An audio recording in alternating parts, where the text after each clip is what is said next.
Hey there, everybody! Welcome to Fresh Out the Podcast. This is it. This is the podcast, and we're on it. And I'm Johanan. It's me, Casualty CDG. Happy to be back in the studio, recording with both of you.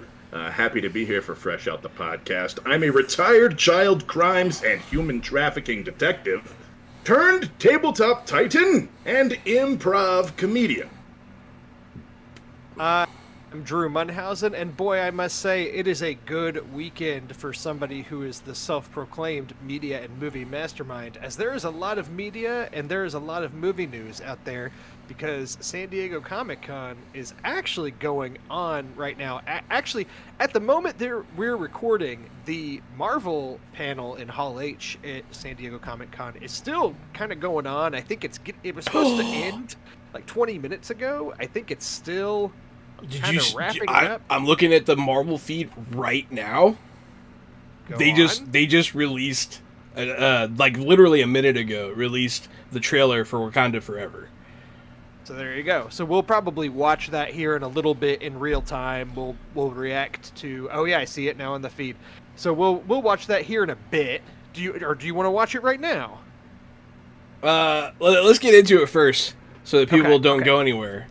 Well, here's what I want to do. So, obviously, Comic-Con's the big news this weekend. There was a big, as far as like movie releases and things going on. Right now the big releases are Nope just came out in theaters, but The Gray Man just came out on Netflix. And what I figured we could do is riff on The Gray Man here for just a few minutes, give some thoughts, while Marvel news kind of continues to wrap up, and then we can kind of go through point by point some of the things there, because there's just a lot to take in from that, and also just do some Comic-Con highlights from the weekend, some of the trailers and things that we've been able to see. It is Saturday night right now when we're recording. Sunday, there's not very many panels tomorrow. I think it's going to be a pretty light day tomorrow, so we obviously aren't going to get to that news tonight.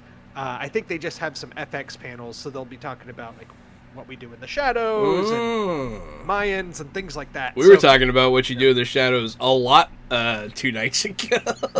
No, 3 nights ago, Wednesday, during our superhero game, during the Great Sphinctering, Gary, remember? I do remember the Great Sphinctering. If you do or don't follow Jahan on Twitter, you should. He is at RockFact. Just drop him a hashtag Sphinctering, if you would. It's been going on. This is one of the ones that's actually been catching fire, and I'm so pleased that it was Sphinctering that did it for me. Catching what level of fire? Would you say that it was catching hot fire, Jahan? Yeah, hot fire. Yeah. Hot Sphinctering fire. Well, also, one of our players from that game, I believe, went to San Diego Comic-Con. She was posting pictures. I guess she got to interview Matthew, what's his name, Lillard, that's the guy. She got to interview him. She's one of our players in our Wednesday game of Icons. Lambertra. cool. And yeah, it was pretty cool. I saw the picture of her with him, and that's dope. He seems like a really cool guy. Like zoinks, like, you know.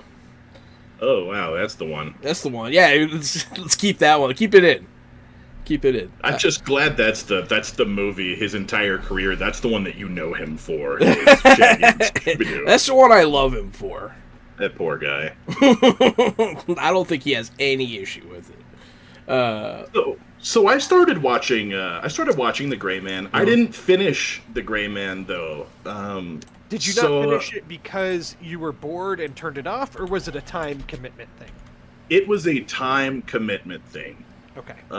So I spent too much of the day playing Solasta, which is that Dungeons and Dragons 5th edition style video game that Jahan and I have been playing together. It's cross-play for PC and Xbox. We've been playing it. We've been obsessed, yeah. That's exactly what happened is our Saturday was melted by Solasta, so I didn't have time to watch The Gray Man, but Jahan got up earlier than I did and was able to squeeze it into his got up early. I ordered myself some DoorDash, a poke bowl, and some Spam Musubi, and I watched The Gray Man. And did you just call a poke bowl a poke bowl? Yeah, poke bowl. All right, good. Yeah, good. Here's the thing with The Gray Man. Mm-hmm. It's not like, you know, we've done these podcasts, like we just did one a couple weeks ago with Thor, right? We did it with Jurassic World. We did it with Doctor Strange, where we can do these kind of full episodes diving in and picking it apart and everything. For me, The Gray Man isn't the movie to do that with, because this is a total kind of mindless action romp. Like, yeah, I enjoyed The Gray Man for what it was. I saw a lot of really mixed to negative reviews of it before watching it. That it was, you know, it's a $200 million budget Netflix movie that's skipping theater, or, you know, got very limited theatrical release in, you know, probably LA and New York. Not here. It's on Netflix now. It's basically the new Red Notice, right? Like, Red Notice was the last big one, and we talked about that one on the show and kind of ripped it apart because it wasn't very good. And this one was for sure better than that, I would say. Yeah. This is one of the better Netflix action movies that I've seen. Yeah. I agree. I was surprised watching it. When I turned it off, I was like, I thought this would be harder to watch. I thought I would be like looking forward to turning this off, but in fact, I will probably go back and finish it.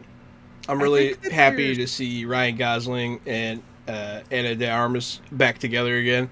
It was nice to see that. Ryan Gosling looks like Nicolas Cage, and I cannot unsee it. Ryan Gosling's in a strange way. Ryan Gosling's gotten so buff for like action roles, but his head is just too small for his big body. He looks like Luther from what do you call it? The Umbrella Academy with this big gorilla body. That's good. He does. He looks swollen. It's ridiculous. I'm like, oh my god.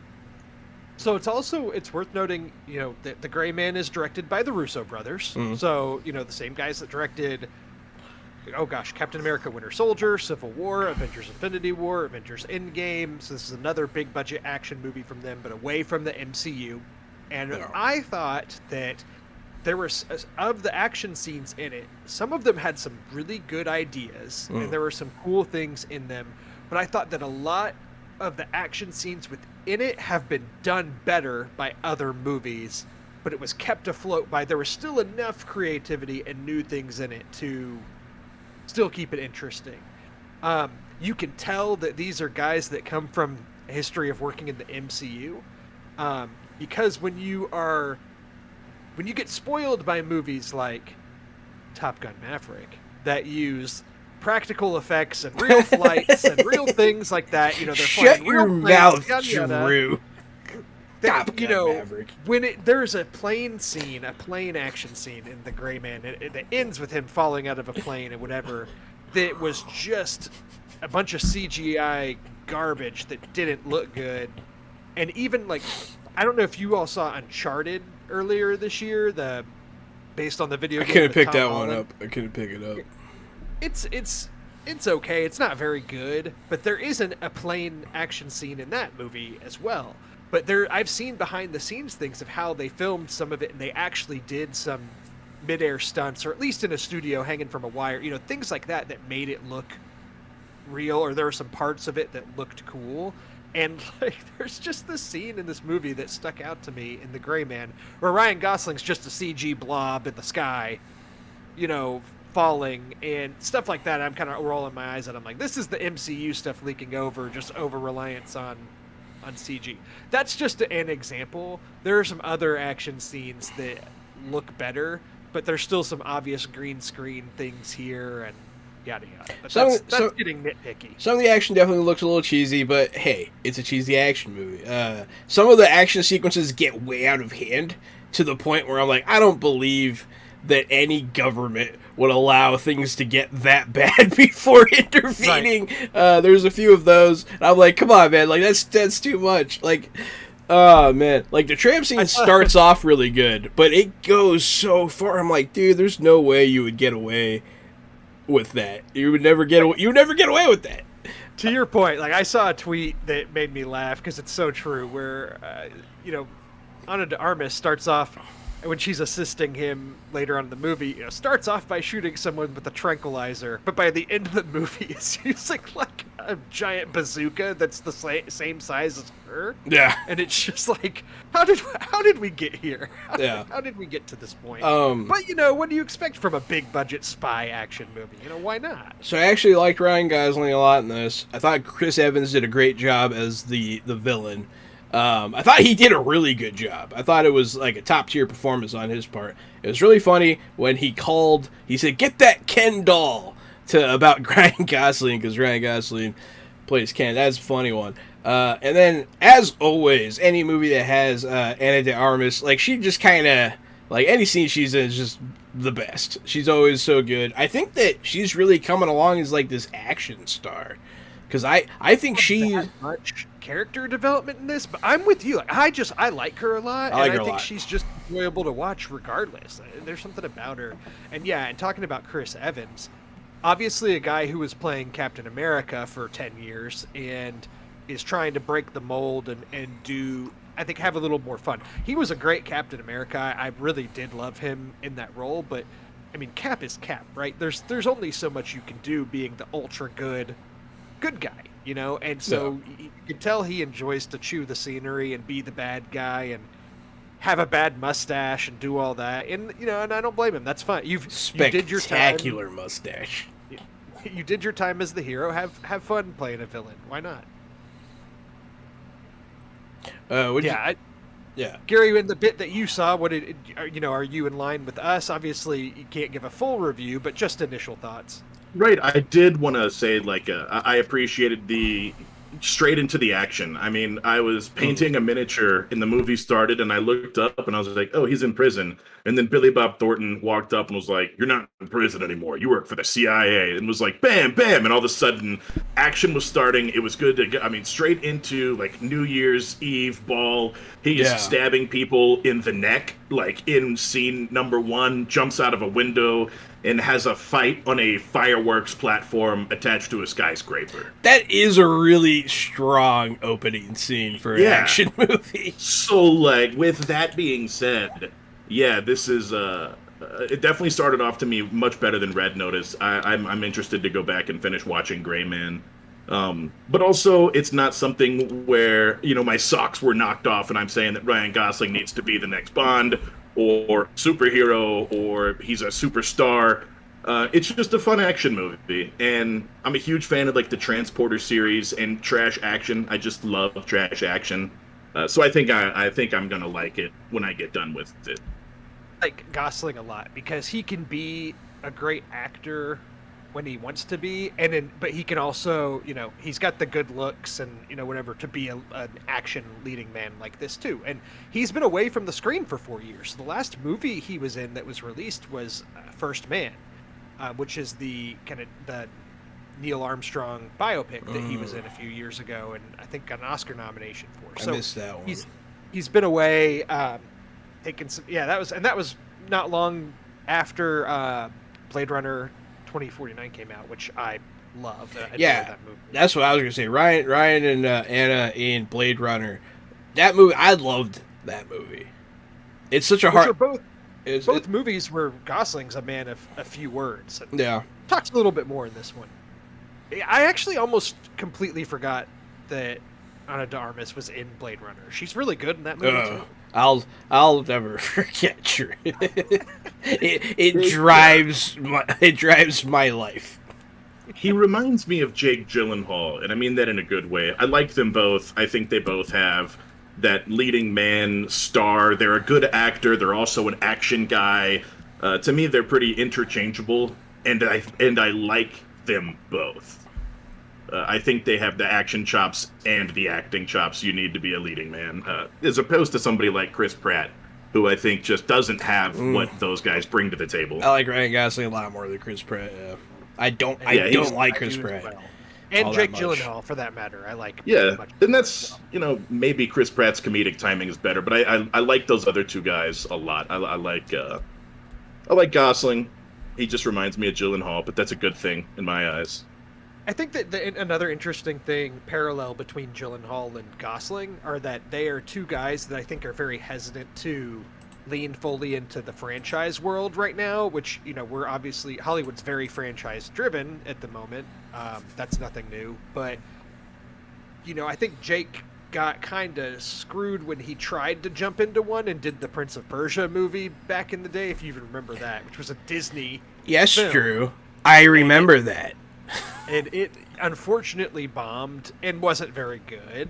And, and so then he said, all right, I'm not going to do the big blockbuster franchise films. And Jake went and did a bunch of interesting stuff after that. And now he's done some things where, he'll pop up in a Spider-Man Far From Home as the villain, as Mysterio. He was great as Mysterio, and he was great in Nightcrawler. And, yeah, he's done some good stuff. But, a one-off appearance in the MCU as opposed to being one of the guys that's going to sign, a Doctor Strange-like contract. Benedict Cumberbatch, how many MCU movies has he been in since being Doctor Strange? And honestly, now. Benedict Cumberbatch to me is surprising. Like, if you would have told me when he first came out that he was going to be one of the franchise Marvel guys, I just would have been like, no, he seems more like a stage theater guy to me. I don't think he would do that. But here I am, I'd have to eat those words. He's a great Doctor Strange. Well, and Joaquin Phoenix was somebody they were courting hardcore that they wanted to be Doctor Strange, and he wasn't going to sign, an MCU contract to appear in X amount of movies. He said, no, I'm not doing that. And so they went with Benedict Cumberbatch. If Joaquin Phoenix money. If Joaquin Phoenix wasn't an insane person, he would be a great Doctor Doom. Oh, I could see him as a Doom. That'd be wonderful. I mean, he's been the Joker. He's already been the big DC bad. Why not make him the big Marvel bad, too? He kind of looks like the guy that played Doom in the first Fantastic Four movie. I feel like if you were saying those guys aren't franchise guys, and to Gyllenhaal's point, he came in and played a villain. And so I started thinking, who are some of the other big guys, the big actors who are in Hollywood, like Gosling, who might just pop up as a villain, and how awesome could that be after seeing Christian Bale as Gore? That totally knocked my socks off. An actor I didn't expect to see as a character that I've never heard of was one of the best villains in Marvel history. So I would love to see Gosling get the chance to do that, or, like I said, Joaquin as Doom, I think would be a lot of fun. Great. Well, I mean, any other thoughts on the Gray Man? I'm looking actually. We covered it. No, but it's a great time to transition. We're talking about Gray Man and Gosling and who he should play in Marvel, and behold, what does Marvel have for us, Drew? Who should he play in Marvel? Well, let's figure it out. I think I'll start with the big picture, right? Cyclops. Which is that we talked about this on the Thor podcast, and we talked about this on the Doctor Strange podcast, that one of the frustrations with the MCU right now in general, with Phase 4 and ongoing, is that we didn't know where it's all going, right? Or what this is leading to. And with the first few phases, it seemed like there was, the Phase 1 was clearly leading to the Avengers. And then Phase 2 and 3 were both kind of leading up to Infinity War and Endgame. So there was a lot of building there. They have now officially announced that Phases 4 through 6, I believe, if that's right, if 6 is included, is going to be known as the Multiverse Saga. Oh, boo. I hate multiverses. Gross, boo. And it looks like the Multiverse Saga, or Phase 6, will conclude with 2 Avengers movies in the same year. We're going to have Avengers The Kang Dynasty in May of 2025 and Avengers Secret Wars in November of 2025. So anyway, so I'm just pointing that out first to say they've set up their quote-unquote end game, but it's still pretty far away and it's still pretty broad. Yeah, and the end game is portals, and we're already at portals. So strap in, put on your seatbelt for more bad guys to come from more portals for the next 6 years. Oh my god. Ugh, I can't wait till that's over. I want X-Men, and we're not going to get X-Men until it's over. I wouldn't collect this comic book series. I would skip all this crap and start collecting books again when this run was over. There's still films that haven't been announced yet that will be in Phase 6. They just kind of teased the Avengers movies and Fantastic Four. There's going to be some more within that. So I would imagine we'll see the X-Men pop I think up we're going to see the X-Men soon. between now and the end of 2025. And the X-Men were even alluded to, or mutants were actually mentioned by name in the Ms. Marvel finale, which we'll talk more about that, I think, next week. Hey, Gary, you didn't finish Ms. Marvel, right?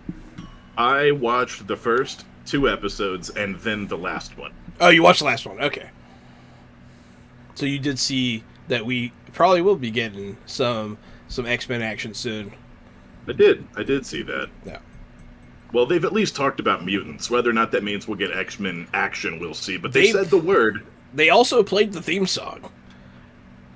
I don't know if you I don't know if you heard it. It's a very quick riff, and they did that in Doctor Strange also. So it's way less effective to me in Miss Marvel. I was like, okay, are y'all gonna do this every time? Every time there's a mutant. Play the classic theme or riff on it. I'm like, okay, I'm over this already. I thought it the first time. Yeah, it worked with Professor X. It did. Like when you showed him, because it was like an oh shit moment, but in Kamala Khan and in Miss Marvel, it wasn't as big as an oh shit moment. I felt like it was a bigger deal for me because they were saying straight up, she's a mutant and she's in the MCU. Like, agree with you, Jahan, that was a big enough moment that putting in the little like self pat on the back with putting the little guitar riff behind it, to me undercut the moment. Maybe like it didn't need it. It was a big enough oh shit moment, as you said, on its own, that I thought that including the little riff. I mean, I'm going too hard on maybe going too hard. Yeah, but we're really cracking down on it. We don't want to be those guys. I love the X-Men. I want more X-Men. Same. Give me the X-Men. Bring me Peter. The wrong thing. Sorry. Growing up, I didn't collect Spider-Man comics like Drew and Thomas were my brother Thomas. They're big Spider-Man guys. I didn't collect Avengers comics. I collected mostly Punisher and Daredevil and Dark Knight stuff. But I always loved the X-Men toys and the X-Men cartoon growing up. So I've got a lot of love for the dark characters and for the X-Men. I hope they do them justice this time around and they don't put them all in black leather. X-Men are the best. They've always been such a... I mean, for, as far as inclusion goes, man, X-Men has always been a big deal for, that whole community. It's just nice. I mean, they talk about our stories, they talk about our problems, and I can't wait to see X-Men on the screen. Not announced, though. Not announced. What is announced, Jahan? So much. Well, let's reel it all in. So, first off with the phases, which I've always found the phases to be kind of tacky, and how this is phase 1 and this is phase 2. Like, who cares? It's all MCU. That's neither here nor there. The end. So, phase 4 began with Black Widow. They've officially announced phase 4 ends with Black Panther Wakanda Forever. So we're going to get She-Hulk and Black Panther Wakanda Forever are the last 2 entries in Phase 4. So Ant-Man and the Wasp, which comes out in February, will be the start of Phase 5. Okay. And everything that they've announced between that and Thunderbolts, which was also officially announced, is Phase 5. So we do know everything that's coming out in Phase 5 as of this time. So there's where we'll start. They released a new trailer for She-Hulk, which the first trailer got a pretty unified disapproval, I think, from fans. Yeah. It when looked released bad. a while ago. I'll say that it looked bad. It did look bad. Like, This graphically. new Yeah. trailer, I think, it should have been what they shouldn't have released that last trailer. I mean, if they could have helped it, this is the one that should have come out, or this one looks a lot better. There's still some, it's a TV show, right, on a streaming service. Obviously, the CG is not going to be like the best ever, but it looks better. But the main thing is, I think the look of it at least matches the tone the show's going for. With the comedy and everything that we saw in this trailer, it just looks more fun to watch than what I saw before. It looks like everything. It looks so good to me. Like, I'm really excited. Love She-Hulk. Who doesn't? I don't know. She-Hulk's great. It looks like she did the camera talk thing. I liked her training sessions with Bruce. Like, they had some cool family moments. We got to see Jamila Jamil finally for the first time. That was super dope. And I don't know. Should I say that what happened at the end of the trailer, Drew? I guess it's already. You can, because it was. I was excited to see this. Yeah, at the end of the trailer, we see what we can only assume is Charlie Cox in the Netflix Daredevil outfit, like jump over She-Hulk and like land, presumably so they can talk. And it's just really cool. She's so they're going for like she's the lawyer of like for super peoples kind of thing. Like they're using her as a PR thing because she's so obviously visually a superhuman and that kind of thing. It looks good. And She-Hulk Attorney at Law is a really funny title for a Marvel show. I'm pretty excited. So I actually have no love for She-Hulk as a character. I've never read a She-Hulk book. I've never seen a She-Hulk entertainment really that really spoke to me. And the first preview for this show I thought looked really bad. It looked like it was trying to be serious, the first trailer to me. There were a few jokes, but like it almost seemed like Bruce was the comedic relief in the show. Like, it's funny Hulk, and the rest of the show was pretty serious. That's what I got from it. And the CG looked pretty bad in the first trailer.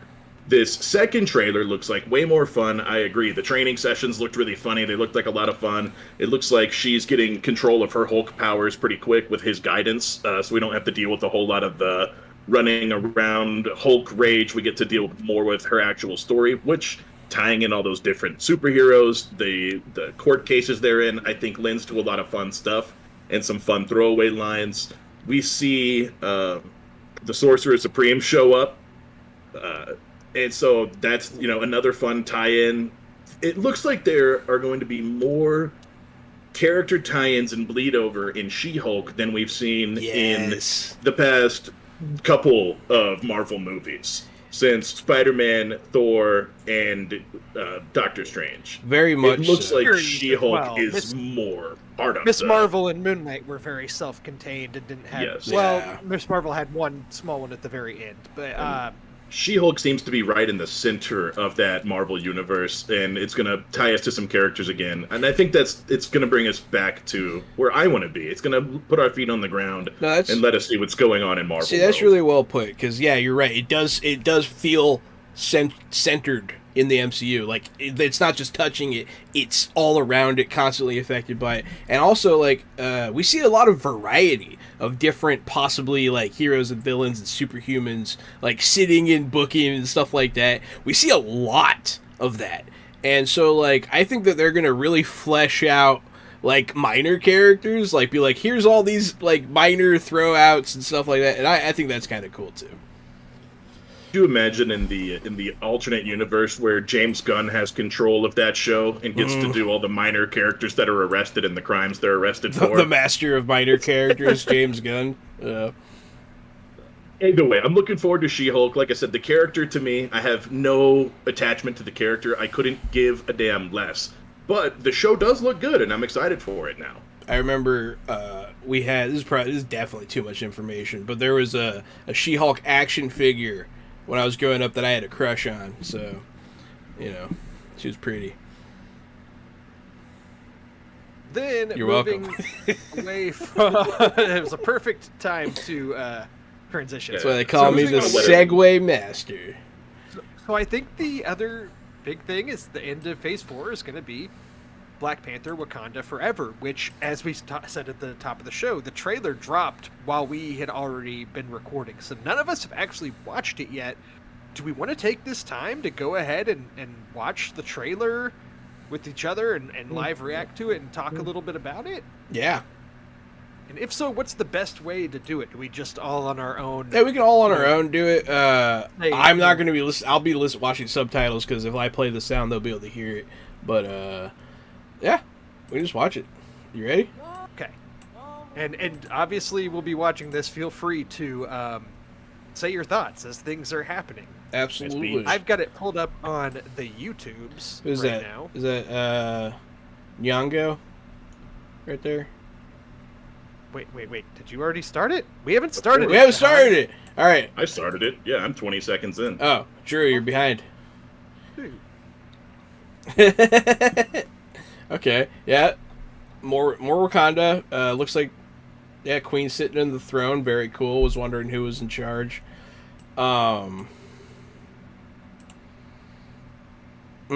Yeah. See, I might cry. I might actually cry because Chadwick Boseman, man, that shit gets to me. Because it looks like they're talking about him being dead, and yeah, she's crying. Yeah, his sister's crying. Upset. Someone's pregnant, and a baby is born. Baby born underwater. Mm-hmm. Ryan Coogler. Everything's gonna be all right. Ooh, that's a cool looking garb. So when Whales. we've got, looks like we got when we've got Namor. baby born underwater. It's got to be Namor, right? Potentially, yeah. Because there was we saw a bunch of people clinging to whales. Oh, damn, that was dope. Oh, those Atlanteans riding on the side of the whales. Yeah, that was cool. Yep, there's there's Namor. There's the man. 7 pointy ears. Okay.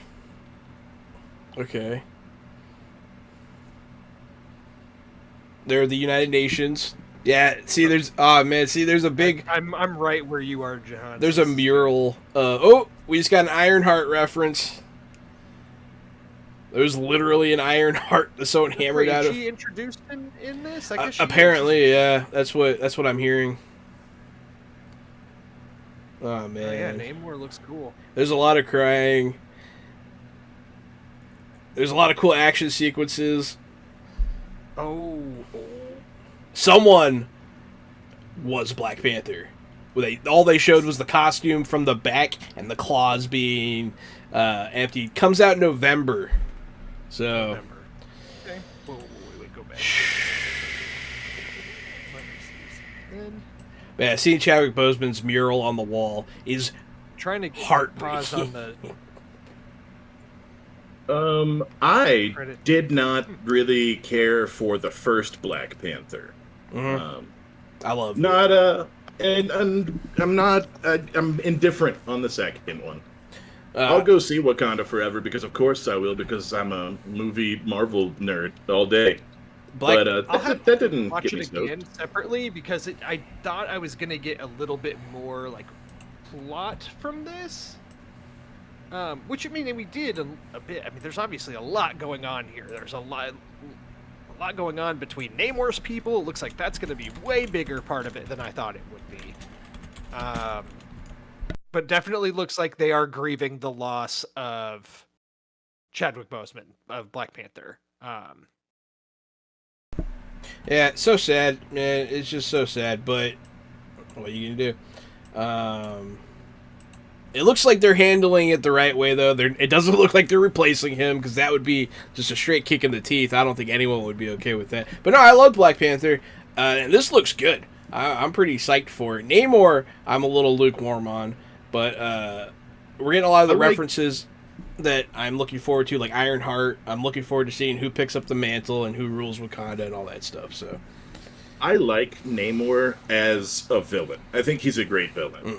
To me, there's something about like the Atlanteans and the ocean fighting the surface people that just kind of makes sense. That they would be pissed off at all the things that we do that constantly destroy their ecosystem. Like, I get it. Yeah. I'm sure that's not what the plot to this is. It can't the be. Wakandans, Yeah. Wakandans probably aren't destroying the ocean. Yeah, Wakandans don't pollute at all. They probably only fix the planet, but yeah. Still looking forward to Namor to see what him and his people are doing and what that means, again, for the future of Marvel. Namor's a big deal. Yeah. The underwater people are a big deal. So an entire race of alliance with people him. living in the Yeah. water, yeah, it's a big deal. It's a big deal. I think it's cool. Also, the Atlanteans versus the Wakandans, these two sort of hidden societies going to war. It's almost would be an invisible war to anyone else in the world, but it would be the two most advanced civilizations duking it out. Yeah.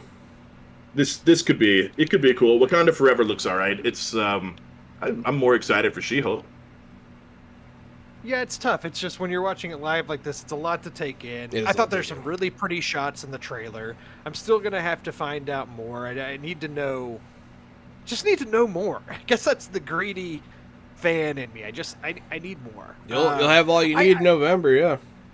Yeah, and it'll be here before we know it. And look, I had a pretty lukewarm reception to Moon Knight, and I thought Miss Marvel started really strong, and I think I thought it lagged a little bit in the middle, and I think that both of those series would have been better suited to be movies. So I'm excited that this is a movie with some characters returning that we've seen that's also going to introduce some new ones, because maybe that's going to be a little bit more interesting. Yeah, I agree about Miss Marvel.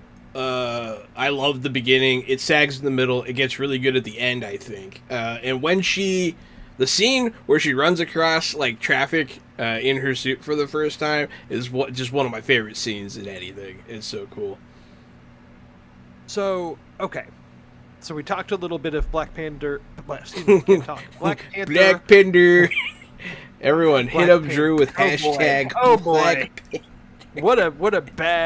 What a bad flub. Black Panther. So Phase 5. I've got the list up here in front of me, and I'm just going to go through these quickly because a lot of them are just given dates and things, and we still don't know a whole lot. It's just confirmation. So Phase 5 will start off with Ant-Man and the Wasp: Quantumania. I'm excited for that. Excited for that. Then in the spring, we'll get Secret Invasion on Disney+. Mm-hmm. Then we will get Guardians of the Galaxy Volume 3 in May 2023. That summer, we will also get Echo on Disney+, and Loki Season 2 on Disney+. We'll also get The Marvels, which will be theatrically released on July 20th, I believe is what that says, 2023? July 2023. Then Blade in November of 2023. Looking forward to Blade. Oh, man. I've been looking forward to Blade since Blade Trinity. I'll say. Yeah. Yeah. In the fall, we will also get Ironheart on Disney+. Mm-hmm. I don't know anything about that character, so I don't know a lot, but I'm excited from what I do know.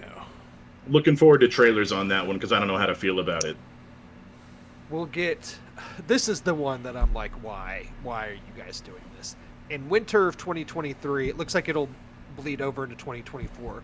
We're getting Agatha, Coven of Chaos. This is like a sequel series to WandaVision, starring Catherine Hahn's Agatha character. So I think that what we're gonna do here is I think that Disney has learned from their Star Wars line, and they know that they have to title shows in a clever way to keep fans from trying to figure out what the show is actually going to be about. I think that Agatha could be the return of White Vision or something like that. And how are they going to serve us that platter without us seeing it coming? So I'm hopeful for what Agatha really is, because I don't think it's actually Agatha.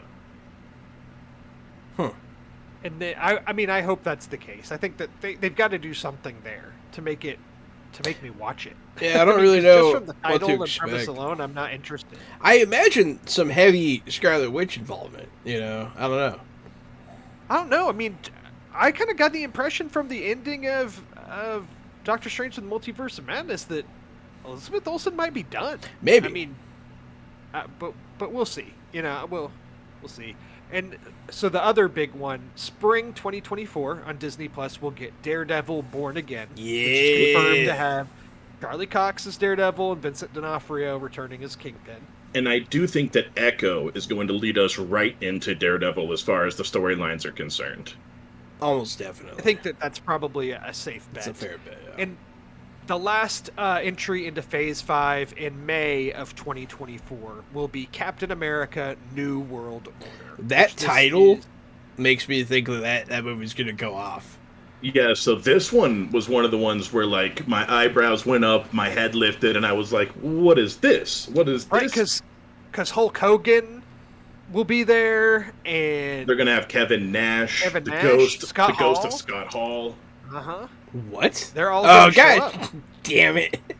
What, the New World Order? NWO. It took me a second. I was like, they would never have Hulk Hogan. He's publicly said racial slurs and had a sex tape. This is what makes him a perfect villain for Anthony Mackie's. Oh no, he's gonna get him. I really do think that Hulk Hogan would be a perfect villain for Anthony Mackie's Captain America. I've been dying to see Anthony Mackie as Captain America in a movie. I've been dying for it. Like his combo Falcon Captain America shtick he's got going on, so cool. His suit I thought looked really cool in Falcon Winter Soldier TV show, and if this is going to be in theaters, this will be on the movie screens. I bet they'll only make it look better, cooler. I thought, say what you will about Captain America and the Winter Soldier, because I know it's not the overall favorite Disney Plus show by any means. Oh, I see. Okay. But one of the first action scenes in the first episode of the show, to me, was a top MCU action scene, period. When he flies through the helicopter, dude, that was... Yes. I liked that show. I loved the Flag Smashers. I liked what they were doing. They were finally dealing with the people that blinked or whatever. They dealt with that. They showed real world consequences, and it wasn't, because I always get upset at these kinds of things when it's like, oh, this crazy thing happened, but it didn't affect the world at all. And then this show was like consequences. I liked it. The worst part of Falcon Winter Soldier was every time Sebastian Stan was on screen. Winter Soldier is just boring. He's just boring. Well, he's good when he's with Captain America because he's like the opposite Cap. Well, he's like 80 years old. He's Sebastian Stan's a good actor, but as Winter Soldier, he plays it pretty stoic. He plays it pretty straight and pretty boring. Yeah. And he just didn't really knock my socks off. Whereas I thought Anthony Mackie was awesome. And I would love to see more of that Captain America. I hope that movie doesn't have a whole lot of Winter Soldier in it. I imagine it would have some, but yeah, it's definitely called Captain America, though. So I'm all for it. New World Order, y'all's joke got me good. I want to touch on a few other things about this panel. I said earlier already about Fantastic Four and the two Avengers movies to come, so I won't go in. There's nothing really more to say about it. We don't know anything, but I will say this: they showed at Comic-Con at the actual Hall H panel some in-room only trailers and things that we unfortunately don't get to see. Did you see the line for Hall H? Oh, it's insane. It was like 10 miles. It was like wrapped around the bay. Like, it was crazy. So they showed an in-room trailer for Secret Invasion, in which the general vibe of what I'm seeing is just, Nick Fury's coming back to Earth, stuff's going down. He doesn't want to be there, but he's forced to be, and I mean that's really it. He's tired of all these motherfucking Skrulls. Right. Yeah. So they go through this stuff pretty fast. They showed an in-room trailer for Ant-Man Quantumania as well. Apparently, Scott Lang has written a book about saving the world, and his family's giving him a hard time over it. Then they all get sucked into the quantum realm, and Kang is there. And he says, have I killed you before? Something along those lines. That's what he asks Scott. And apparently MODOK was also in it. Yes! Hey, what's up, MODOK? MODOK! I wonder if he's still voiced by Patton Oswalt. I hope it's just Patton Oswalt's beautiful fat head. That's all I ever wanted. I love Patton Oswalt so much. And then they also did an in-room trailer for Guardians of the Galaxy Volume 3. It looks like there is some stuff of Gamora leading the Ravagers in this. So, and Cool. of course, this is the new Gamora, not the old Gamora, because the old Gamora died and all the stuff that happened in Endgame. But apparently Groot is big again. But there's some stuff with Baby Rocket and some flashbacks, and looking like the movie's focusing a lot on the Peter and Gamora stuff, and him wanting to be reunited with her, and she doesn't even know of him and has no memory of, obviously, the relationship. But also some stuff about Rocket's past and going into flashbacks of Rocket or figuring out where he came from. They also had the Speaking of High Groot, Evolutionary, I guess, is the bad guy in it, and he appeared at the panel as well. Is he the guy that Speaking turns of people Groot- into dinosaurs? Oh, I don't know. Speaking did of you Groot, guys see the trailer for the Disney Plus Groot show? yes, and it was did. adorable. That was like something I didn't know that I needed. It reminds me of the Baymax show. It looks like it's going to be 6 shorts of little baby Groot getting into trouble. It was cuteness overload, like times 1,000. My mom is Yeah. going to be so happy.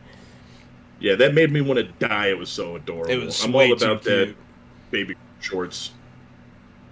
You're all It's like the- you cut out the on my, so I villain- just heard you say you're all about baby shorts. I'm all about those baby shorts, man. They're real small. It looks like the villain in Guardians 3, the High Evolutionary, is going to be played by Myrn from Peacemaker. Remember the guy that played Myrn, Peacemaker? Yeah, I do. Mm. Yeah, That which was- makes sense. That's James Gunn, You remember Mern, John? He was the leader of the task force. That Yeah, weird old the one black that- dude. The one that actually had the bug, right? Mm-hmm. Yeah. I want to say, I'm going to butcher his name. It's like Chuck Woody Iwuji, I think is maybe how, something along those lines. It's a name that I, of course, is going to butcher.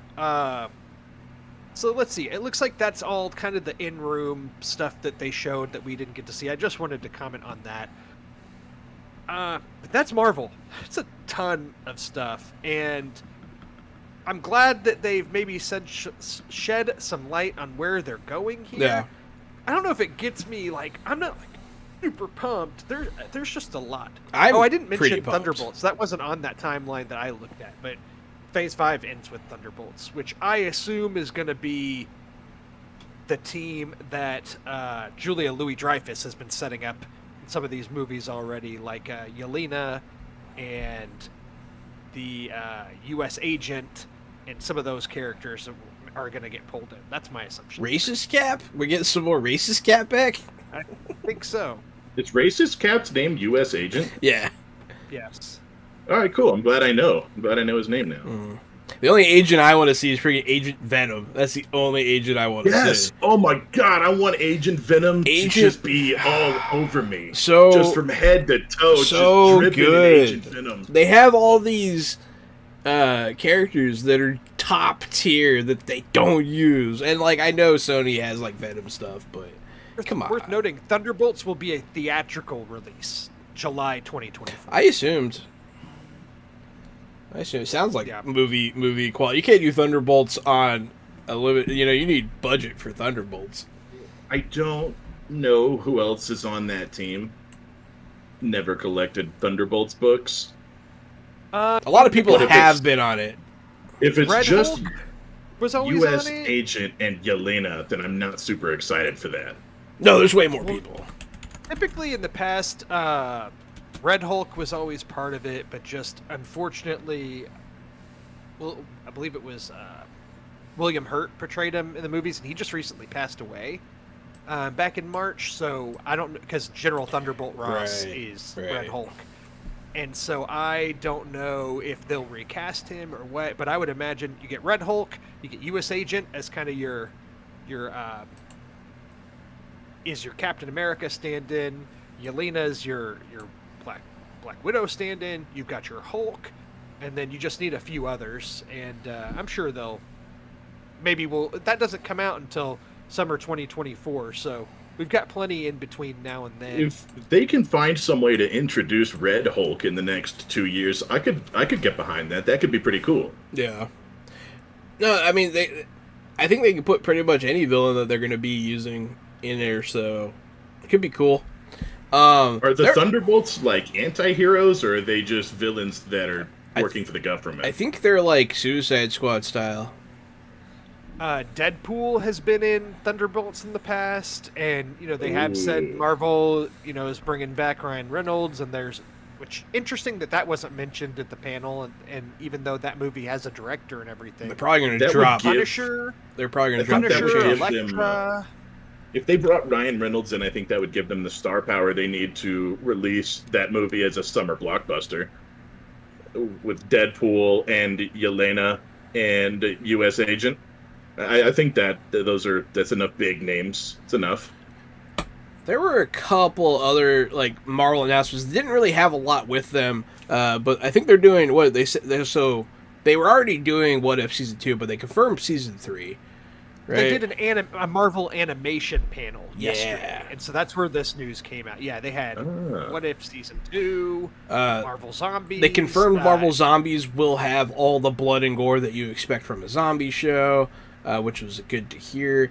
They introduced a kids show about Moon Girl. If you don't know Moon Girl, she's the smartest MCU character, like canonically. They did more about X-Men 97. Yes. That's where they showed the I Am Groot trailer, which seems like that's going to be in line with some of the other short-form animated shows they've done on Disney+. Think along the lines of Doug Days on the Pixar side, or even the new Baymax series that came out. They're usually like 6 to 8 minutes long, just little shorts. You'll get probably about 6 of them, and I'm assuming that's what it'll be. There's something else I'm forgetting. Oh, and then there's the Spider-Man, what's the show called? It's like the high school based Spider-Man animated show. Yeah, freshman year. Yes. Spider-Man freshman year. They recently, I think they announced that William Shatner is joining the cast. And then what was it? I did read that Charlie Cox is going to voice Daredevil in that show. Yeah, that was another one. And they screened the first episode of What If Season 2 there, which is a more continuing the Captain Carter story.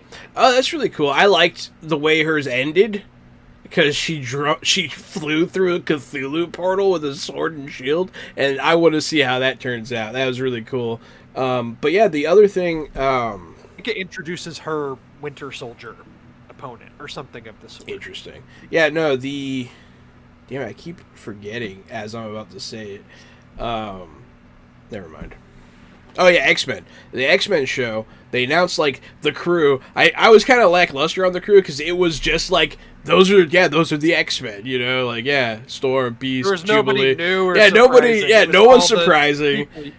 They brought them out one by one, and it was like, oh yeah, okay. And then the last one, it was like Cyclops. Okay, no surprises. I saw exactly what you're talking about, where on the screen and the characters appeared, and it gets to be there's like 2 spots. I'm like, oh, they're gonna have somebody exciting. And the second to last person was Jubilee. I was like, come on, and then Cyclops, and it's like, oh no. But the only thing that really stuck out about it was apparently at the end of the animated series, which I haven't watched in years. Like Professor X goes to space or something, and Magneto takes over the team, and they're picking up there. So Magneto is going to be the leader of the team in this, which is cool, and it will apparently just like follow the exact same story from the animated show. I'm not a big fan of Cyclops. I think we could do away with Cyclops. I know that Storm is also the X-Men team leader, and I think that she's a cooler team leader with a better story that's more interesting than Scott Summers, the rich, athletic white guy who's smart and strong. The rich, athletic, philandering, terrible husband, terrible father. Yeah. I've seen that guy. Scott Summers is a piece of shit. Wolverine's already a piece of shit. You know what I mean? You don't need 2 struggling pieces of crap on the team.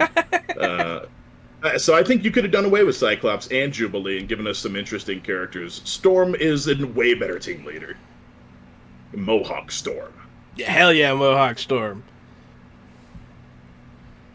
It's a shame we didn't get to see live-action Mohawk Storm with Chadwick Boseman's Black Panther. That's really what I wanted to see. That's what I was hoping Wakanda Forever would be. Yeah, because canonically, that relationship. she becomes the queen of Wakanda if she marries him, right? In the comics? That's correct. That would have been sick! That would have been sick. That would have been fresh to death, out of control, sir. Meanwhile, Scott Summers and Wolverine are arguing over Jean Grey again for 20 years. Like, no thanks. They know there's other redheads, right? They know that, right? Emma Frost. That's how you can include Cyclops. Some other things worth pointing out, DC had their panel today, which really the only big thing to come out of that, for the public at least, was the trailer for Shazam. Yeah. Which I thought looked fun. I mean, I thought the first Shazam was really fun, and this looked like it was more fun. So, I'm Zach Levy looks like he aged 15 to 20 years since the last movie, though. That's the only thing I noticed. I was like, that's kind of scary. And then I don't remember the first Shazam. I saw it. I watched it. I I don't remember the villains. I just remember it being kind of silly. I don't remember wanting Mark Strong playing a villain again in that one. So, I mean, there's not that much to remember. The main thing you need to know is at the end, all his family shows up and they all get Shazam powers too, because that's continuing into the new one. Yeah. Yeah, it's definitely something else. I gotta give him credit for that. It looks entertaining. Sorry, spoilers for Shazam, a movie that came out, 10 years ago. 4 years ago or so. Unless you look at Zach Levi's face, and then it's been 2 decades. It now has a new trailer that shows all of this stuff anyway, so no worries. Yeah, no, Shazam. I mean, the first Shazam was entertaining for sure. I liked it. It was fun. The second one looks okay. The other thing I heard about DC is that they're officially being like, okay, we're not doing any more Snyderverse, and I'm pretty happy about that. Yeah, there were a lot of stories that actually just broke within the past week about how all of the Snyder Cut Twitter folks, like most of them were bots and all this stuff that everybody pretty much knew. So no one ever wanted the Snyder Cut? It was bots? That's really funny. That's top tier funny. Yeah, it was...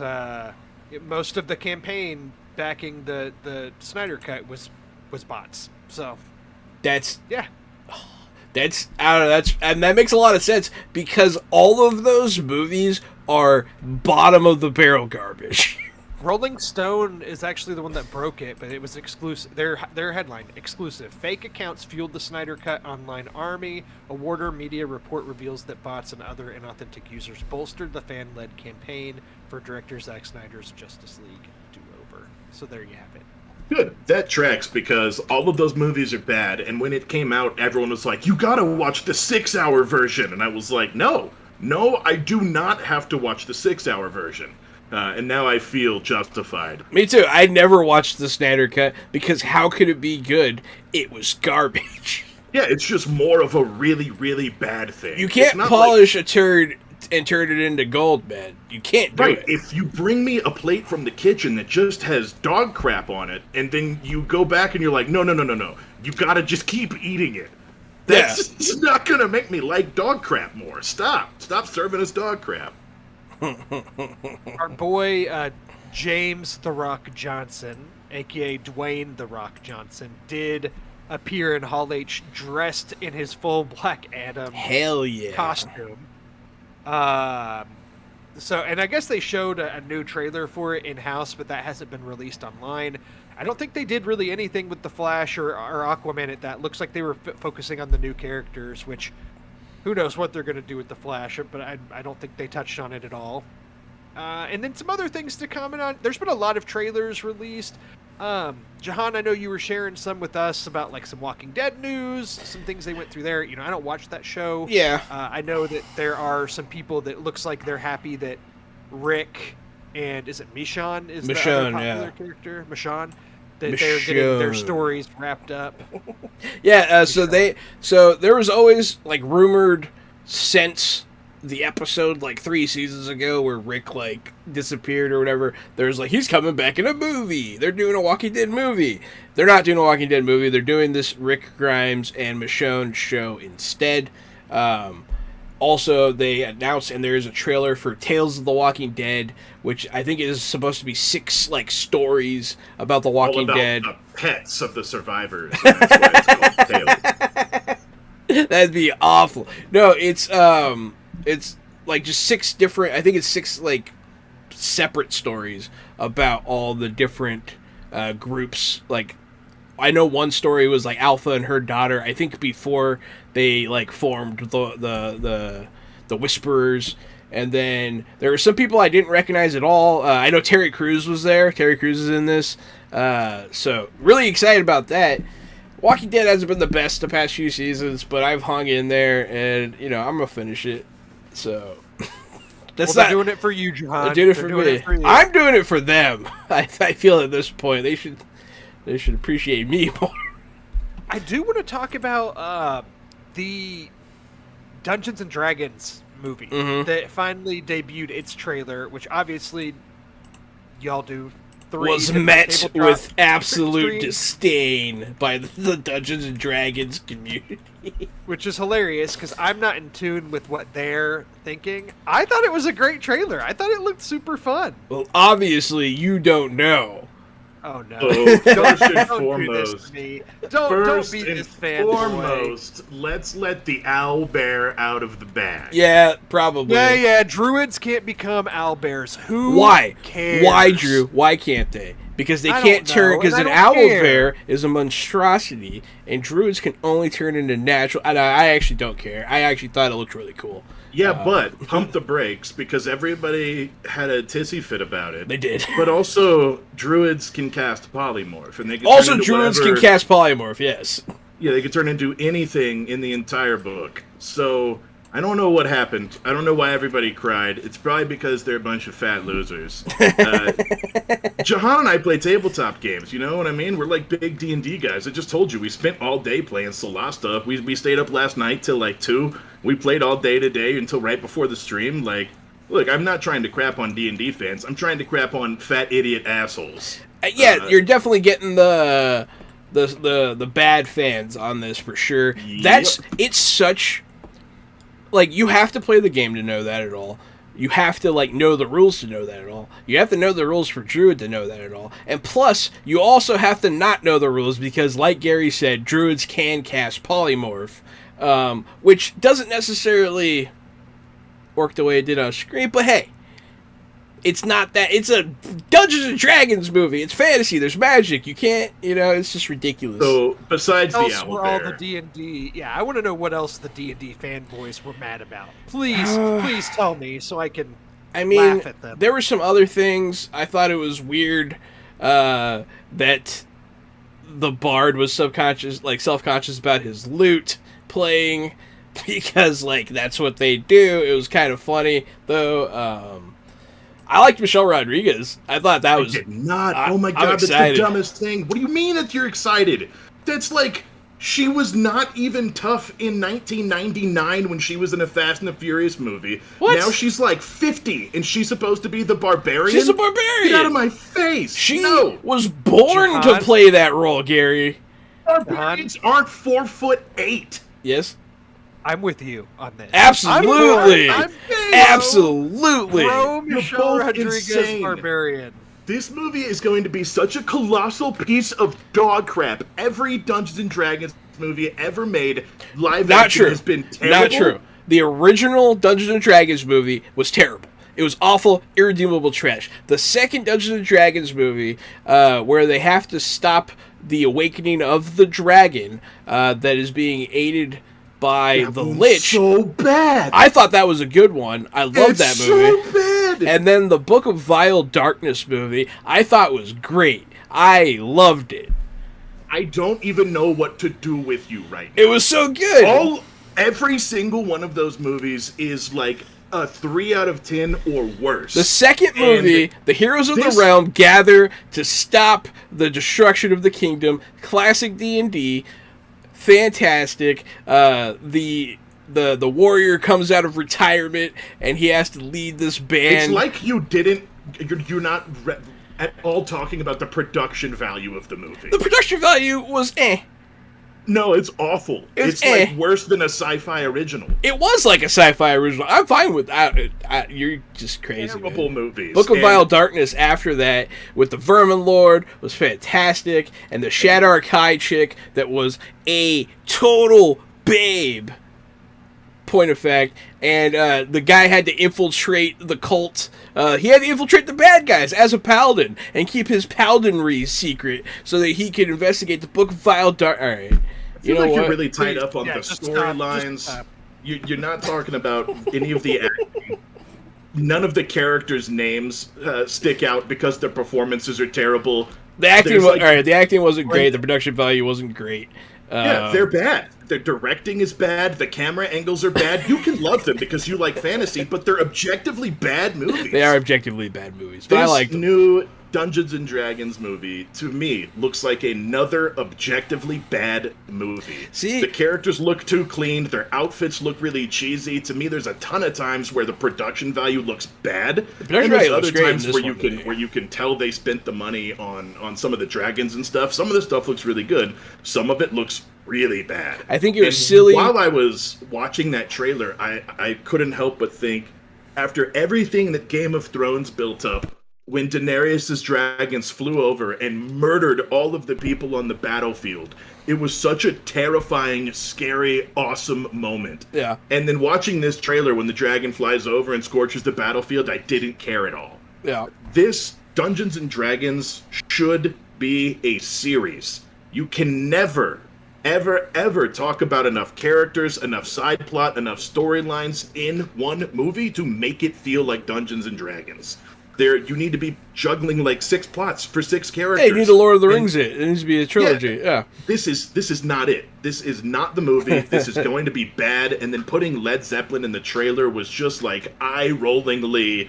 To me, it's like they're doing the 2020 thing. They're doing the Thor thing. Yeah, they're doing It's so cool because they did that. They are. All right, so I just think you're looking into it too hard. I think that this, with the creative team behind it, they come from a history of comedies. The directing duo did Game Night a few years ago, which is one of my favorite comedies that's come out in recent. And now they're doing another movie about a game. Yeah. Right, and I think that this is going to be rooted in the comedy. It's going to be more accessible to people that maybe don't. I think that the trailer was funny enough and interesting enough that non-D&D players and fans will be interested to see the movie. Because I think, unfortunately, it's just the truth. There are people that have not played D&D, that have not been introduced to it, that there is a stigma against it if they really don't know what it's all about, as being almost one step too nerdy.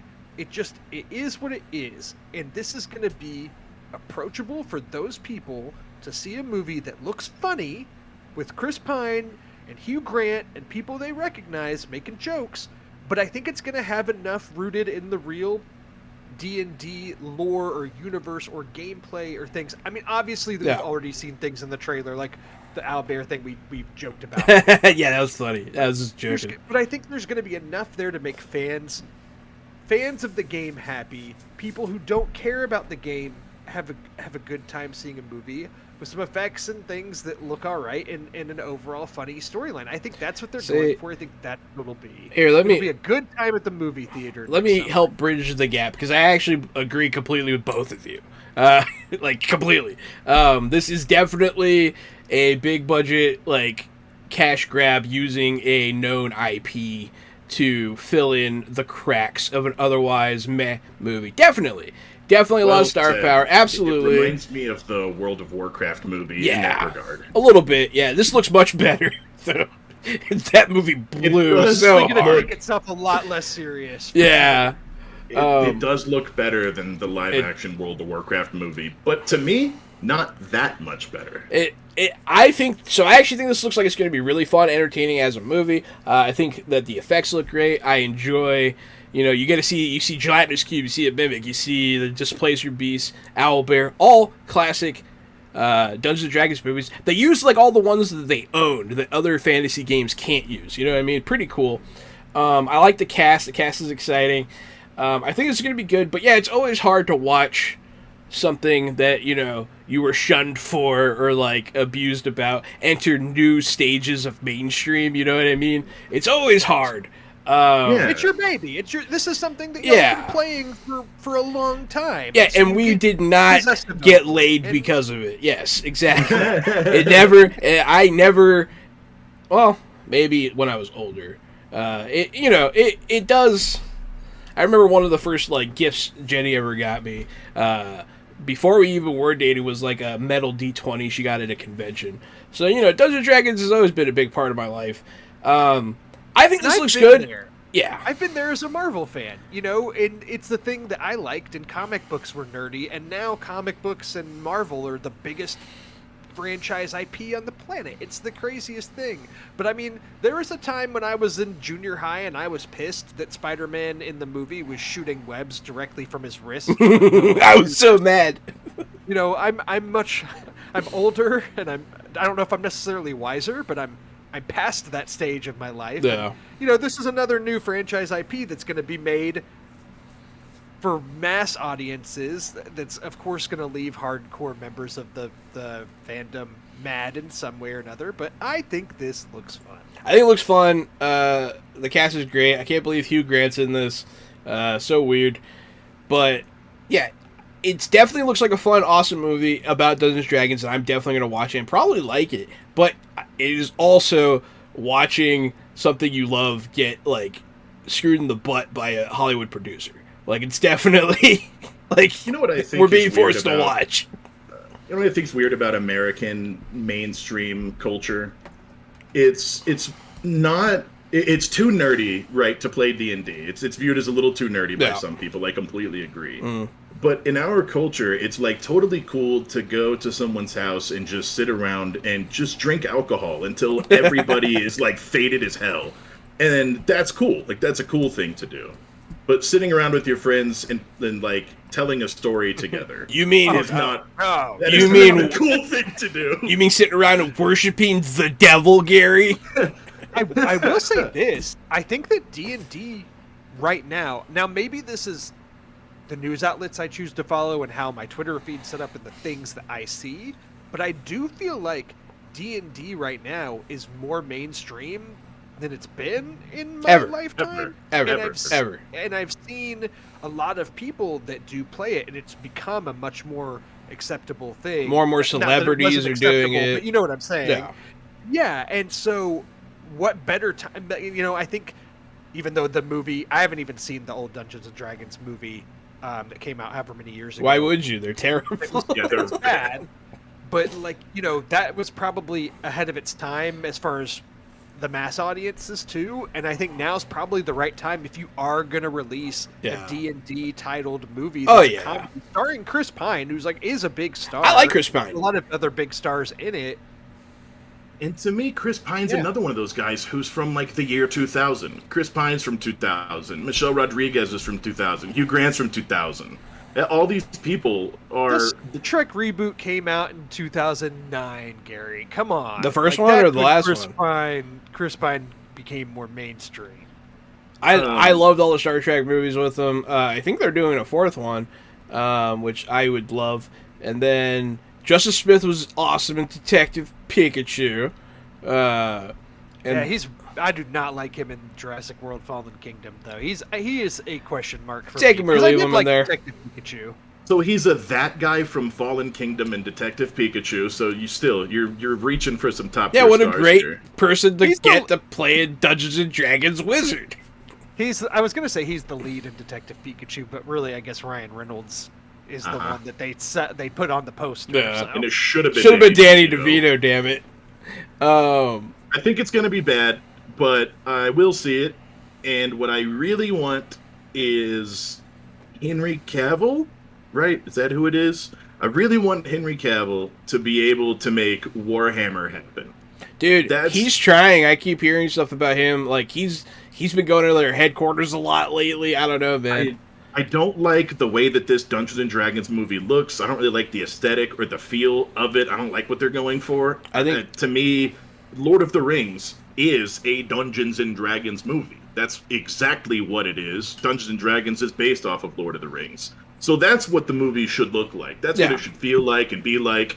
And what this is a Marvel knockoff of a Dungeons and Dragons movie that they think it's going to be a hot 2020 hit. And it looks bad to me. The reason I want to see Warhammer is because it's grim dark, and they're going to stick to grim dark, and they're not going to make it silly and colorful and fill it full of music. They're going to stick to what it's supposed to be. They might. They might, Gary. But yeah, I'm gonna wrap it up on this one because I think we're going on the D&D talk a little too long. Yeah. But I do want to say, I just want to mention there was last night when I was watching The Gray Man, it was after I finished the movie that I found out the John Wick 4 teaser had dropped, and I watched that immediately after having watched The Gray Man. Yeah. And even some of the action just in that teaser, I was like, oh, some of this looks like it's going to be better for sure than the movie I just watched, or some of the action in that. I don't know if y'all caught that trailer. Did you watch it? Yeah, I watched the trailer. I did not watch it because I feel like it's probably exactly what I think it is. It's more John Wick. Yeah, it's more John Wick, John Wiccan. Mm-hmm. I thought it looked fine. John Wick. I watched John Wick finally because I'm very anti. Like, I don't like mindless action, or I try not to because I think it's dumb. But I finally got around to watching John Wick Once Upon a Time. And I was like, holy crap, that was dope. I watched John Wick 2, that was dope. And then I was like, alright, fine, I'll watch John Wick 3. It was pretty good. John Wick 4, probably gonna be okay. I need to watch John Wick 3 again, because I saw it during a premiere at Alamo Drafthouse where they did all 3 movies in a row. So I watched 1, 2, and then the premiere of 3 right Hell after. Yeah, Drew, you're an animal. Fucking love it. 3 John Wick movies in a row is a lot of John Wick. Like by the time the third one rolled around, I was like, I was struggling to stay awake. I was struggling to pay attention just because I had watched so much John Wick action. So I need to watch that one again. I've always wanted to do the 3 in a row Lord of the Rings thing that they do at Alamo sometimes, where they feed you like a Hobbit meal, like they feed you like 12-course dinner. I could do that because I've seen those movies before, so I could, like, if I needed to, during a slower part, I could leave and we'll walk around for a minute and come back and be fine. I'm not going. You guys ever... they did Bad Boys 2 one time at Alamo Drafthouse, and they give everybody, like, pop guns, cap guns, so you can bang, bang, bang the whole time. That's really funny. Did they do that for John Wick, Drew? They did not. No, they gave you pens so you can stab the people in front of you. That might have helped you stay awake if you were allowed to bring your dog and then everyone had cap guns. Let's see. Well, speaking of, you mentioned Lord of the Rings. There, for me, the way that I consume content and things is, Comic-Con's happening now. There are things that come out within the next month or two, like Game of Thrones, the House of the Dragon, and the Lord of the Rings, the Rings of Power, and the Sandman show, and all those things that come out, like, they're just around the corner. So there were new trailers or news coming out at Comic-Con, but I really wasn't paying attention to that stuff too much because I'm like, we're about to have that. Like, we're about to get to it. So I'm not going to read up about it now. It's around the corner. I find it more interesting to see, like, what's coming in the future. So I just want to give a shout out to those things because there was a new House of the Dragon trailer that dropped in the past week. I thought it looked really good. Looks surprisingly good. I'm surprised with the time frame they're choosing because I didn't realize. It seems like it's after the Targaryens already came to Westeros, and like that's not what I wanted. I wanted to see them invade Westeros. That's what I wanted. You know what I mean? Here's the thing too: is like I didn't think I wanted any more Game of Thrones at all, period. Like, the show ended, I invested all that time in it, I'm like, I'm good, I don't need spin-offs and things. And I always thought, I'll watch it probably when it comes out because, why not? But I wasn't excited for it. But now, as it's around the corner, it comes out, I think August 21st is the premiere. Yeah. I'm like, man, I kind of am ready for Game of Thrones to be kind of a weekly water cooler discussion like it was back in the day. And I think that they know it has to be good.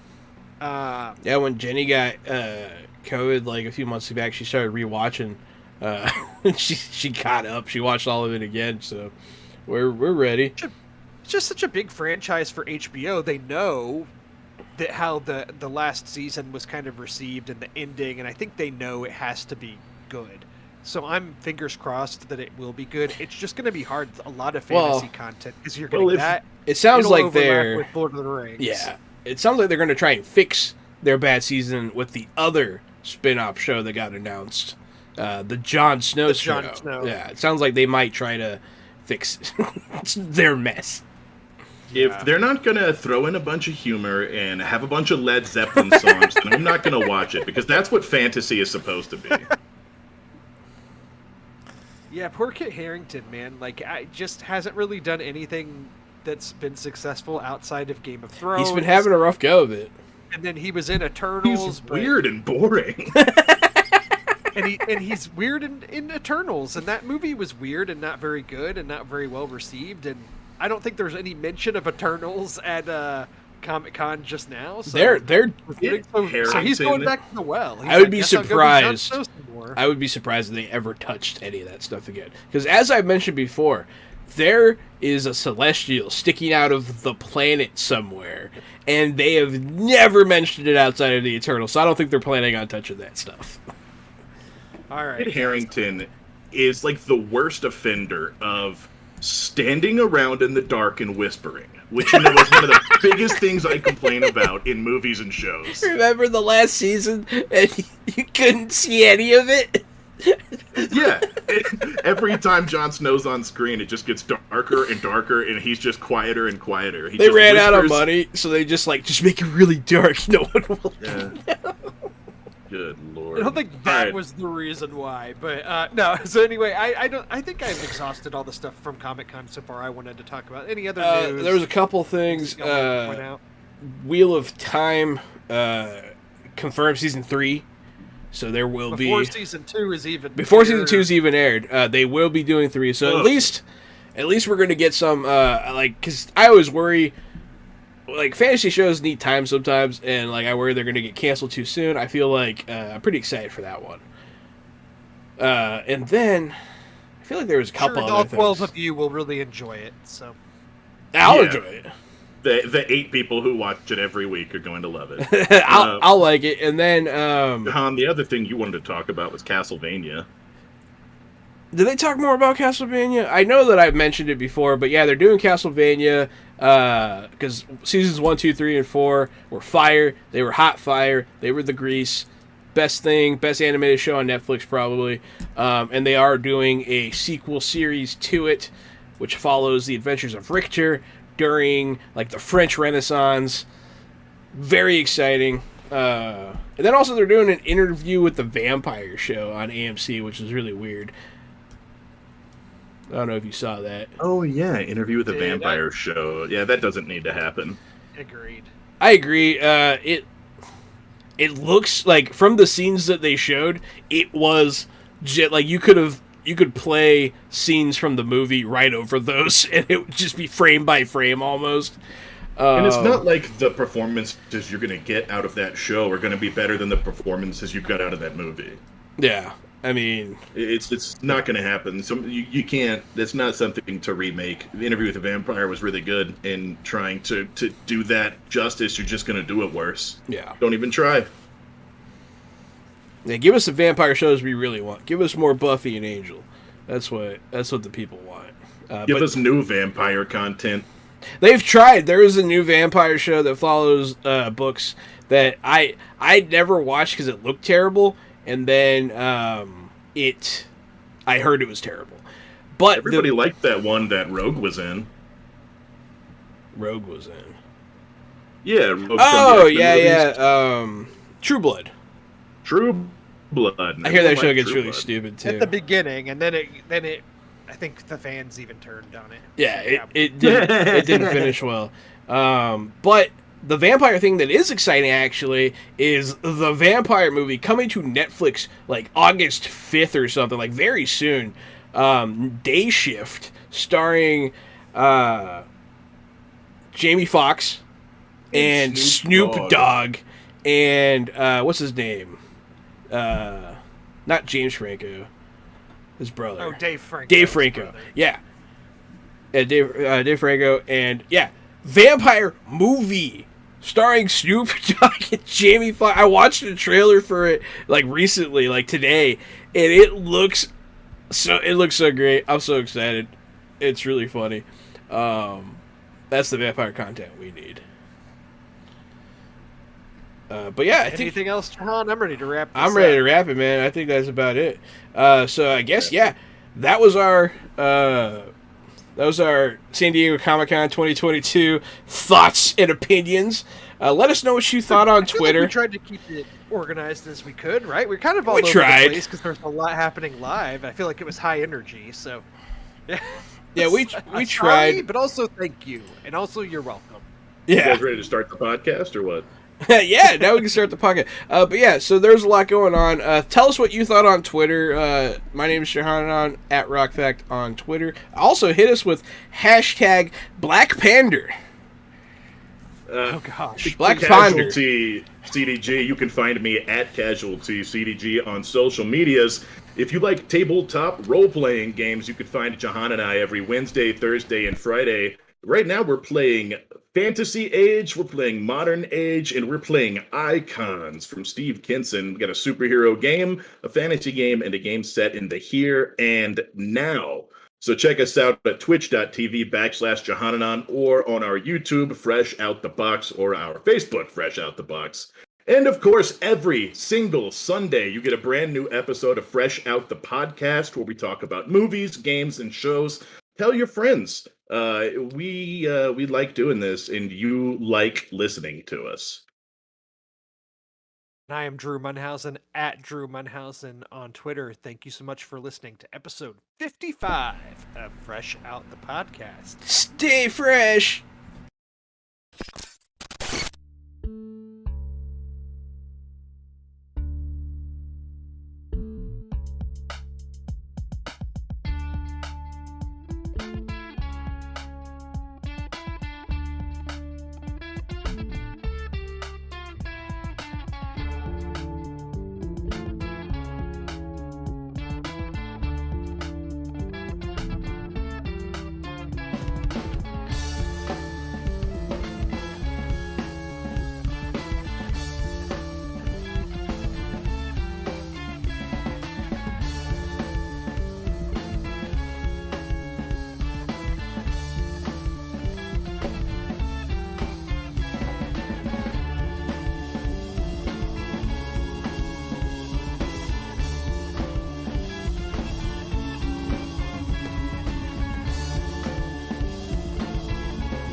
Hey there, everybody. Welcome back to Fresh Out, the podcast. I'm sorry that my voice is the first thing you have to hear after a theme song. I'm Johananon, the board game guru and game master extraordinaire. The worst thing is that you have to look at that face first thing every morning. Even worse than hearing the voice is seeing the face attached to the stumpy, hairy little body. I'm Casualty CDG. It's a pleasure to meet you. MEAT. Hey, I'm Drew Munhausen, the Media and Movie Mastermind, and this is episode 56 of Fresh Out, the podcast. If you listened to our episode last week, we talked about all that good San Diego Comic-Con news. Boy, was it a lot. We were trying to wrap our heads around it in real time.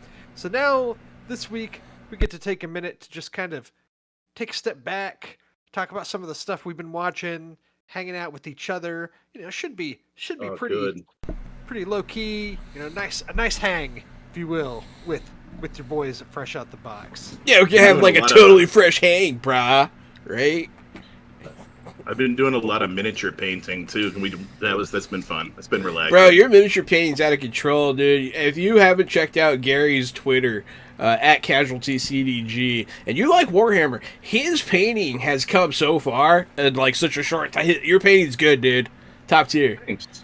Thanks, man. It's good, man. It's really good. I used to paint Warhammer. That shit's hard, dude. I just recently bought an airbrush, and it's a real pain to figure out how to learn and use, and so we're getting ready to move here in like a week or two, so I'll set up the airbrush when we move, and make sure you're ventilated. Yeah, right. Put it right next to all the windows. Yeah. Same with super glue, man. I've inhaled my share playing with our making Warhammer, but yeah. And now so much just makes immediate sense. All the glue I sniffed, yeah. Anyway, Jahan, we've been kind of putting this off for a while because we've had so many other big topics to talk about. But I want to give a little, a couple minutes here to talk about Miss Marvel, because I know that this was a MCU Disney Plus show that I think was pretty important to you. Yeah. From a diversity from standpoint. A cultural point of view. I mean, anytime you get to see Muslims portrayed to an American audience, not as the bad guys, that's a win, man. That's a big win for us, for our people. Because it's always the case, man. You want people to be scared, just make them Muslim, But this time we got to see the love and the warmth of an Islamic family from the inside out, and the entire community, by and large. Just good people that love each other and love, this country. But beyond that, yeah, man, Comic-Con's dope. I've always loved Comic-Con. Really was hoping to get some Inhuman action out of this. Got something else instead, which we'll talk about, I'm sure.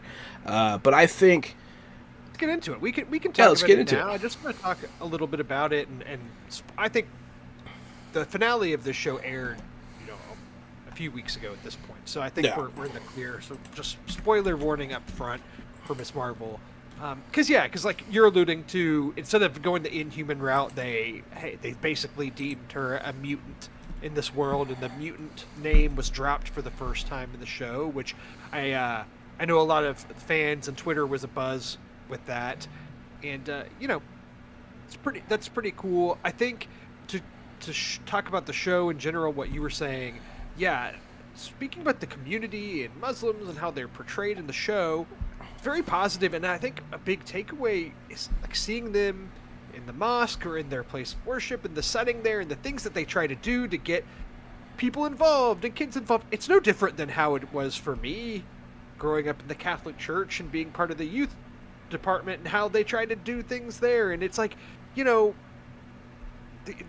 people hold other groups at such an arm's length distance when really there's so many, we're all the same in a way. And I think that was a cool takeaway, but also just the family element of it was so neat to me, and them getting to travel overseas and having family there and still being so close knit despite being, halfway across the world from each other. I thought there was a lot of great things culturally, and if the show goes to Pakistan, so on. And one of the main characters even talks about why she wears her hijab and why it's important to her. And she talks about it's because she's white passing, and it makes her have a cultural identity issue. And that's huge for me, because unless you're like some people that are really racist, they see me a mile away, because I have some pretty prominent features. Jahan, yeah. As a white guy, I think that you are either white passing or Hispanic passing. Yeah. And being from Houston, a lot of Hispanic people fit into the white culture, I would say, or there's a lot of white passing Hispanic people. There's so many people that think I'm Hispanic, yeah. Yeah, I see exactly where you're coming from, because no one sees you in Houston and is like, oh, you're an Iranian, unless they're also of Persian descent. Yeah, pretty much. Like, if you know what to look for, you see it. But yeah, they talk about, not looking like your ethnicity. And it does give you some cultural issues. It gives you, because I'm separate from my Iranian heritage a bit. I don't speak the language. I'm not Muslim. And it's hard. And they talked about these things, and it meant a lot. Like, the show was good. You know what I mean? Like, it had, like, we talked earlier about how it kind of sags in the middle, gets good at the end again, but from, like, what it meant to me to see, it meant a lot, Yeah, I think taking a step back and just, removing ourselves from that part of it, the cultural part of it, and just talking about the show as a whole, I think that I liked it overall better than Moon Knight, personally, by actually a good amount. But I do think that the same thing happened for me in this show as what happened in Moon Knight, which is it started high, and I thought the premiere of this show was really good. Oh, really good. The second episode was pretty solid, and then as it got into the third, fourth, and fifth, I thought it kind of took a dip. But I thought the finale, the sixth episode, I thought it ended pretty strong. I liked the way it ended. I just didn't really care for the villains. Yeah. And I agree. In this, and there was a lot of backstory with the time travel stuff that I just thought it took a little bit too much time to tell that stuff. And to me, one of the glaring issues with this show that I think has been a problem is that this could have been a movie very easily and probably would have been better. A really good movie, yeah. And Moon Knight was the same way, and Captain America, The Falcon and the Winter Soldier could have been a movie, Loki could have been a movie, Hawkeye could have been a movie, and a lot of these shows could have been movies and maybe been better than the show that we got. Some of them, yes. Some of them definitely benefited from the television format. Yeah, I think there's a debate. I think there's a debate on a lot of those, but I completely agree on Ms. Marvel, though. You're not wrong at all. It would have definitely been easier for me to watch if it were a movie. Yeah, and I think that the last two, Moon Knight and Ms. Marvel, to me are the most extreme examples of could have been better movies. But then, of course, I made the opposite comment back with Eternals. Like, would have been a better series to me. Would have been a better series. Would have been a good series, yeah. Too many characters to try to cover in one movie. It doesn't make sense, and it's just, like, conceptually a bad idea to try to introduce 9 superheroes. Because you're going to be doing somebody lack of justice, yeah, for sure. At least somebody. At least one person. Yeah, Loki, WandaVision, I think both of those are really good. Those were good shows. Those benefited from the format, I think. I thought that Loki was a great show that benefited from the format until the end, where the last 2 episodes, to me, felt like a movie. It didn't really feel like the episodical They almost could have been their show. own movie, just those last 2. Yeah, but sometimes that's a good finale. You know what I mean? I liked it. I no complaints. I liked Loki, and I'm looking forward to Loki season 2. And I'm not sure that Loki needs a movie, because who's he going to fight and why is it going to matter? But with Ms. Marvel, I did think the final action scene where Kamala Khan really finally kind of comes into her powers and is using her embiggen and throwing around, being able to kind of manhandle vehicles and things like that.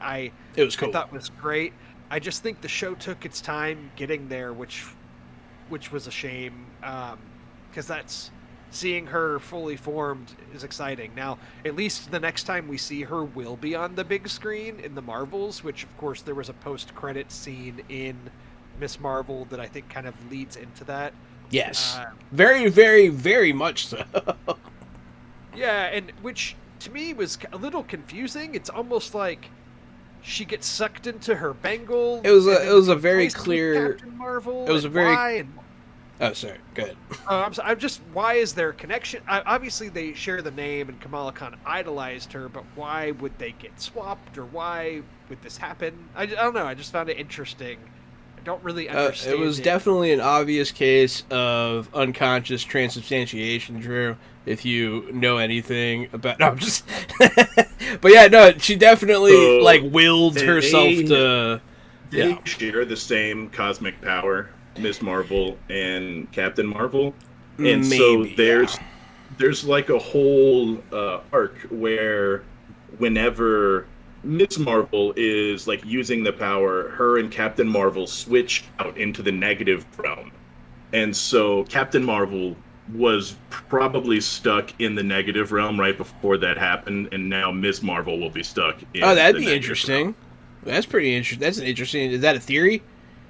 No, that's what happens. That's what those characters do. Like that swapping thing. It's a thing. It's a thing that they do in the comics. In the negative realm. Yeah. Oh, okay. That's really interesting. I did not know that. So that's what we saw happen. But I only know that because I went to go read about it, and having a character suddenly disappear at the end of a show so that people have to go read about it is actually a pretty crap ending. It's pretty bad writing. It's like, look, they vanished, and you don't know why. That's not good, really. I think it's okay to raise questions at an ending, especially when you are leading it into a movie. I think it's okay, personally. I didn't like the series. It started off like dripping in like 90s swag with like the walls and stuff being animated as she walked around, and then they just dropped that look suddenly, which I'm glad they did, because it should never have been there in the first place. It was very out of place, and I did not like it. It reminded me of some of those Netflix zombie shows that tried doing that same kind of animated style in the background.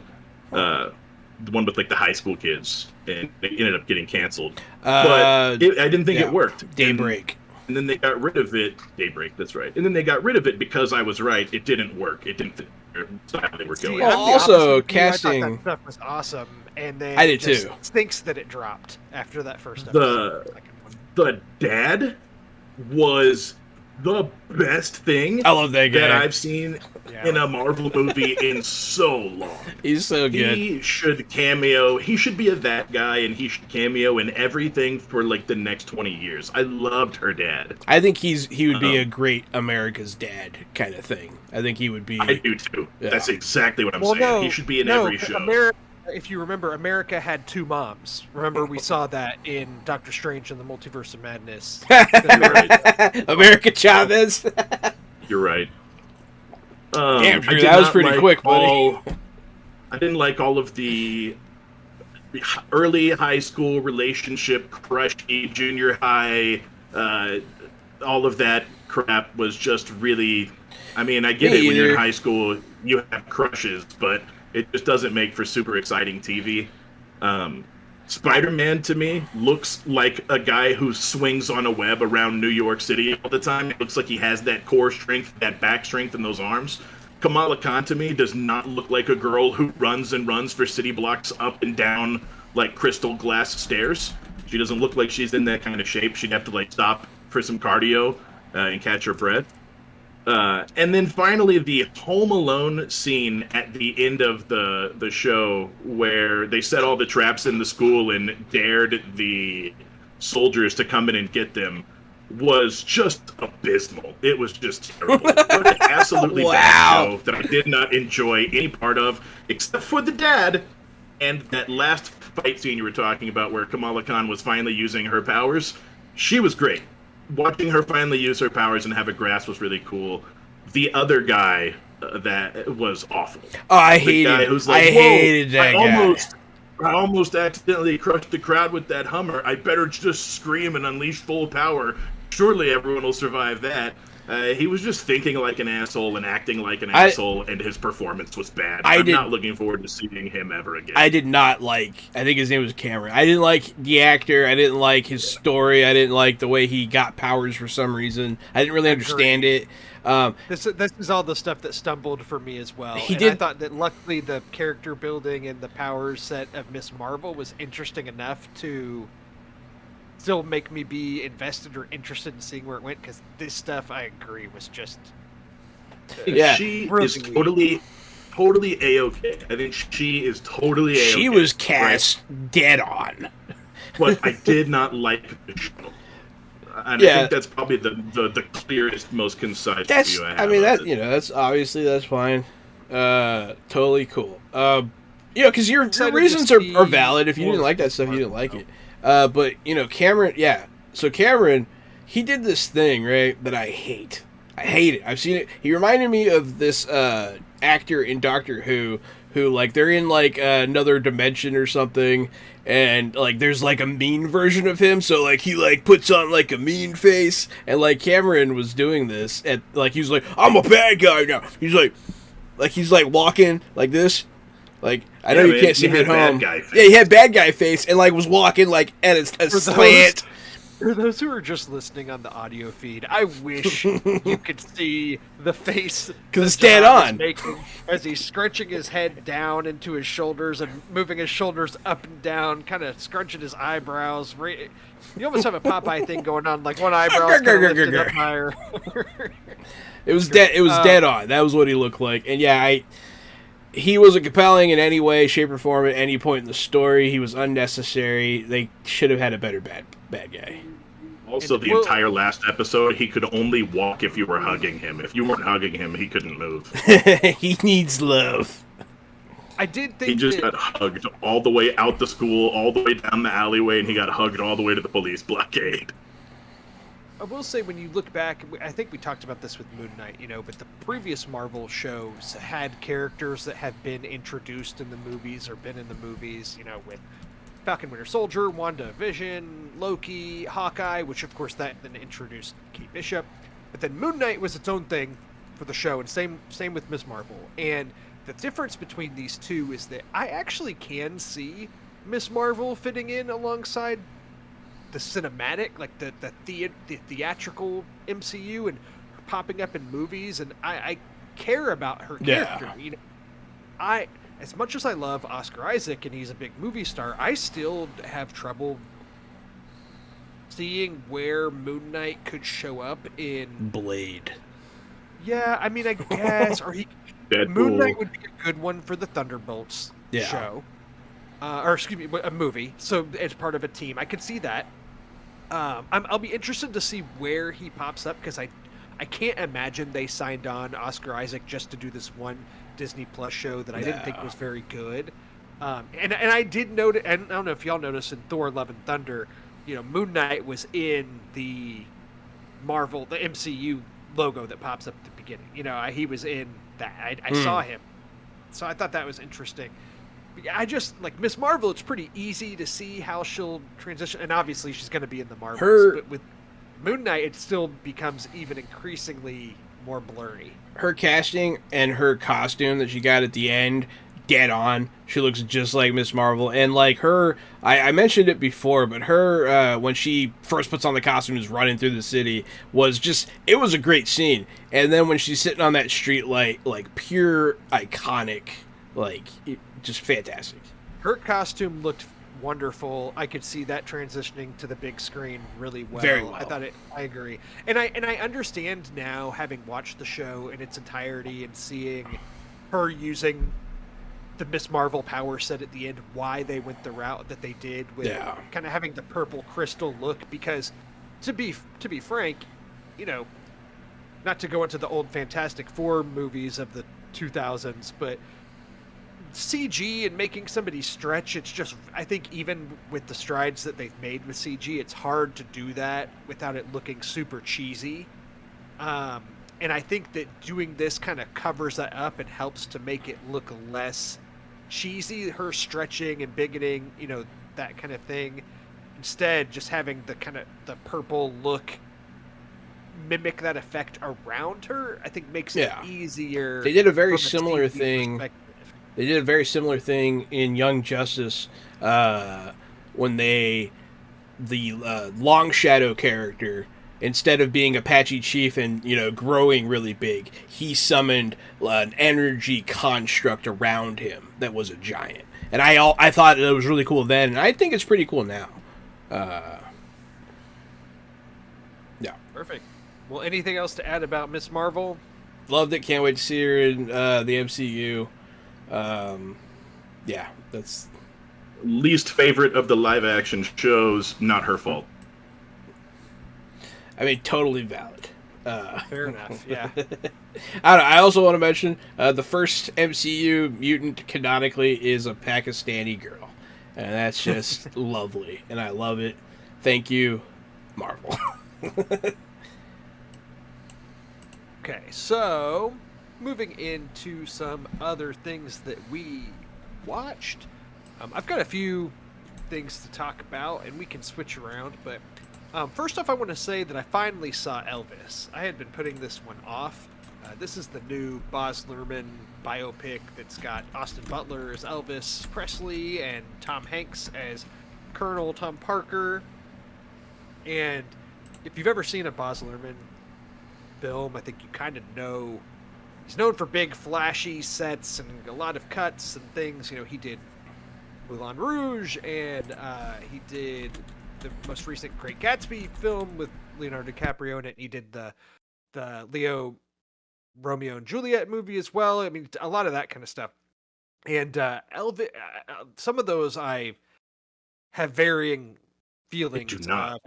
I do not like the movies that you named. I'm not a big fan of that Great Gatsby film. Never saw it. But I thought Elvis was super fun. And I know that a lot of people have varying opinions on Elvis, the human in real life, and his talent set and how he didn't write his music and where he got his music from, all that kind of stuff. I get it. I will say, as a movie, though, I thought this was very fun. I thought that this Austin Butler kid, let me say this. I go see a lot of movies, right? And there's a big parallel between movies and wrestling, which is that they have a lot more trouble now building big stars compared to what they used to do in the days of old. That is a wrestling thing that has been true, and it's same in movies, right? It's all about franchises. People care more about the character you're playing than the actor playing the role in a certain way. Yeah. Which is fair to say, and good I'd thing. like to throw video games on that list also. It's a lot harder to make a brand new big IP than it is to just crap out the same old stuff. People like it. People like crapping out the same old stuff. It's hard to make a new Tom Cruise or Brad Pitt or whoever it may be. Chris Evans played Captain America and was known for that, but it was, people would have gone to see that anyway because of Captain America. Yeah. They didn't go to see Chris Evans. They went to see Captain America. Whereas back in the day, people would go to the movies to see whatever Tom Cruise was in because it was Tom Cruise. Anyway, all that being said, Austin Butler, who plays Elvis in this movie, I was blown away by him, and I was like, this kid is a movie star. That was my takeaway from it. I thought he was very good. It was pretty surprising, and especially acting alongside Tom Hanks, who is over the top in a fat suit doing a bad accent in this movie. It is a caricature and was pretty bad, to be honest. I love Tom Hanks. He's one of my all-time favorite actors. He is in a different world in this movie. Just I haven't seen doing his own thing. It is. It sounds like he totally went for it, and he might have missed, but he totally went for it. I love Tom Hanks. I love his movies that he's done. I love him as a person. I'll be sad when he dies, if he dies before me. Don't even put that out there. Love Tom Hanks. I think I'm mostly Hanksed out. I feel like he's been in too much lately, and there's not a lot of nuance in his performances these days, and I don't know. he's just reached a point in his career where he's got 2 Oscars, he's got a lot of Oscar nominations, he's done what a lot of actors set out to do. So now he's like, oh yeah, I can do this funny accent, or I can do this. And the bad part is, put on a fat suit and go big. That's right. He has nothing to lose. He has nothing to lose. He's Tom Hanks. Everybody knows and loves him. And now we're getting 2 of these in a row because he just played this role in Elvis, and then he's going to be in the Robert Zemeckis Pinocchio movie that's going straight to September, and he's playing Geppetto. So he's going to be doing an Italian accent. The only Pinocchio I want to see is if they do it like they're doing Blood and Honey. Like, I want Dark Pinocchio. That's all I want. Same with Peter Pan. Nowadays, if you're going to do Miss Marvel, you cast a Pakistani actress. You know what I mean? But if you're going to do Pinocchio, it could still just be Tom Hanks doing a racist Italian voice. That's still okay for now. That's funny. That's a good point. So the Elvis movie, I mean, say what you will about Elvis. Elvis, huge. Elvis was as big as it gets, man. Like, even my dad, growing up as a little boy in Iran, told stories about how, I don't know if they covered his concert in Hawaii, his like globally broadcast concert in Hawaii, but like everyone, my dad remembers everybody in Iran, they would like gather at their houses to watch it. Like, it was, in Iran. Like, come on, like everyone knows him. He's huge. He's the king for a reason. There's no denying that. Say what you will about him. he pretty much topped out life, you know what I mean? And he died on a throne. So in the movie they do go into a lot of his appropriation of music too, and a lot of what he took from, like, a lot of his rock was taken from what they were doing in African American communities and gospel music and rock and that, and there's a lot of like people that take issue with that, and the movie addresses it, but does it in a way that, of course, is kind of on Elvis' side of like, they were cool with it, trying to be that way, and I don't know if that's. I definitely heard that argument a lot. We'll never know one way or the other, but what is true is that Elvis was an outstanding entertainer. Whether or not he was a great musician or creative or wrote his own music, we'll never really know the answer to that. But he was certainly a global phenomenon of an entertainer. Yeah. Absolutely. So, anyway, that's Elvis. And then a couple movies that I actually reviewed for Nerdtropolis that I want to talk about, and I'll post my reviews to those in the show notes. But the first is called Don't Make Me Go. This is a movie that's streaming on Prime Video right now, and it stars John Cho, who you may know from the short-lived, oh gosh, I can't even think of what it's called now. John, help me here. Harold and Kumar? No, well, of course from Harold and Kumar, but I was going to make a joke about the anime live-action show. Oh, Cowboy Bebop? Netflix. Cowboy Bebop, thank you. Didn't it get nominated for Emmys? Oh, I don't know, did it? Yeah! Anyway, because it Cho, was awesome. All right. He's in this movie. It is basically a father-daughter road trip movie where he's a single dad because the mom of his daughter left them when the daughter was very young, and so he's been raising her on his own, and he finally, basically, John Cho's character finds out he may have a brain tumor that could kill him, and he may have only a year left to live. So he takes his daughter across the country to meet her birth mother for the first time, trying to set her up for when he's gone and do all this kind of stuff. Of course, he doesn't tell her that he's dying at the beginning, so creates some shenanigans. Anyway, all that being said, I overall liked this movie. It had some good heartwarming moments, and the relationship between John Cho and his daughter, played by Mia Isaac, in the movie is really, really good. But this is a movie that has a third act twist that is one of those things that can make you dislike the whole movie because of it. Like, it's really hard to review a movie that you liked the ride the movie was taking you on until the end destination really put a bad taste in your mouth, like left a really sour aftertaste. And it's like, man, do I let this ruin the whole movie for me and make me say I didn't like the whole thing? Or can I still say that I liked this movie, but I just didn't like this thing that happened? So that's all I'll say about it. Like, did you not like it like M. Night Shyamalan messed up? Or, like, did you not like it like, what's it called? Old Boy. It's definitely not a twist in the M. Night Shyamalan sense. Okay. But it's a swerve. It's more of a swerve. Okay. I'll put it that way. That just did not. The twist in Old Boy, I wasn't expecting. It made me sick to my stomach. Like, I felt physically empty. It was upsetting. Yeah. So anyway, but this is just a cute little streaming movie. It's on there. If you like John Cho, he's somebody that I've always liked since, the Harold and Kumar days. And I think when he's strayed from comedies and things, he's actually a pretty good actor when he wants to be. So worth watching for that. But I'll put my review to that in the show notes. Another movie that I reviewed for Nerdtropolis, and this one's actually just, let's see, by the time this episode drops audio-wise, it will have just come out on Hulu.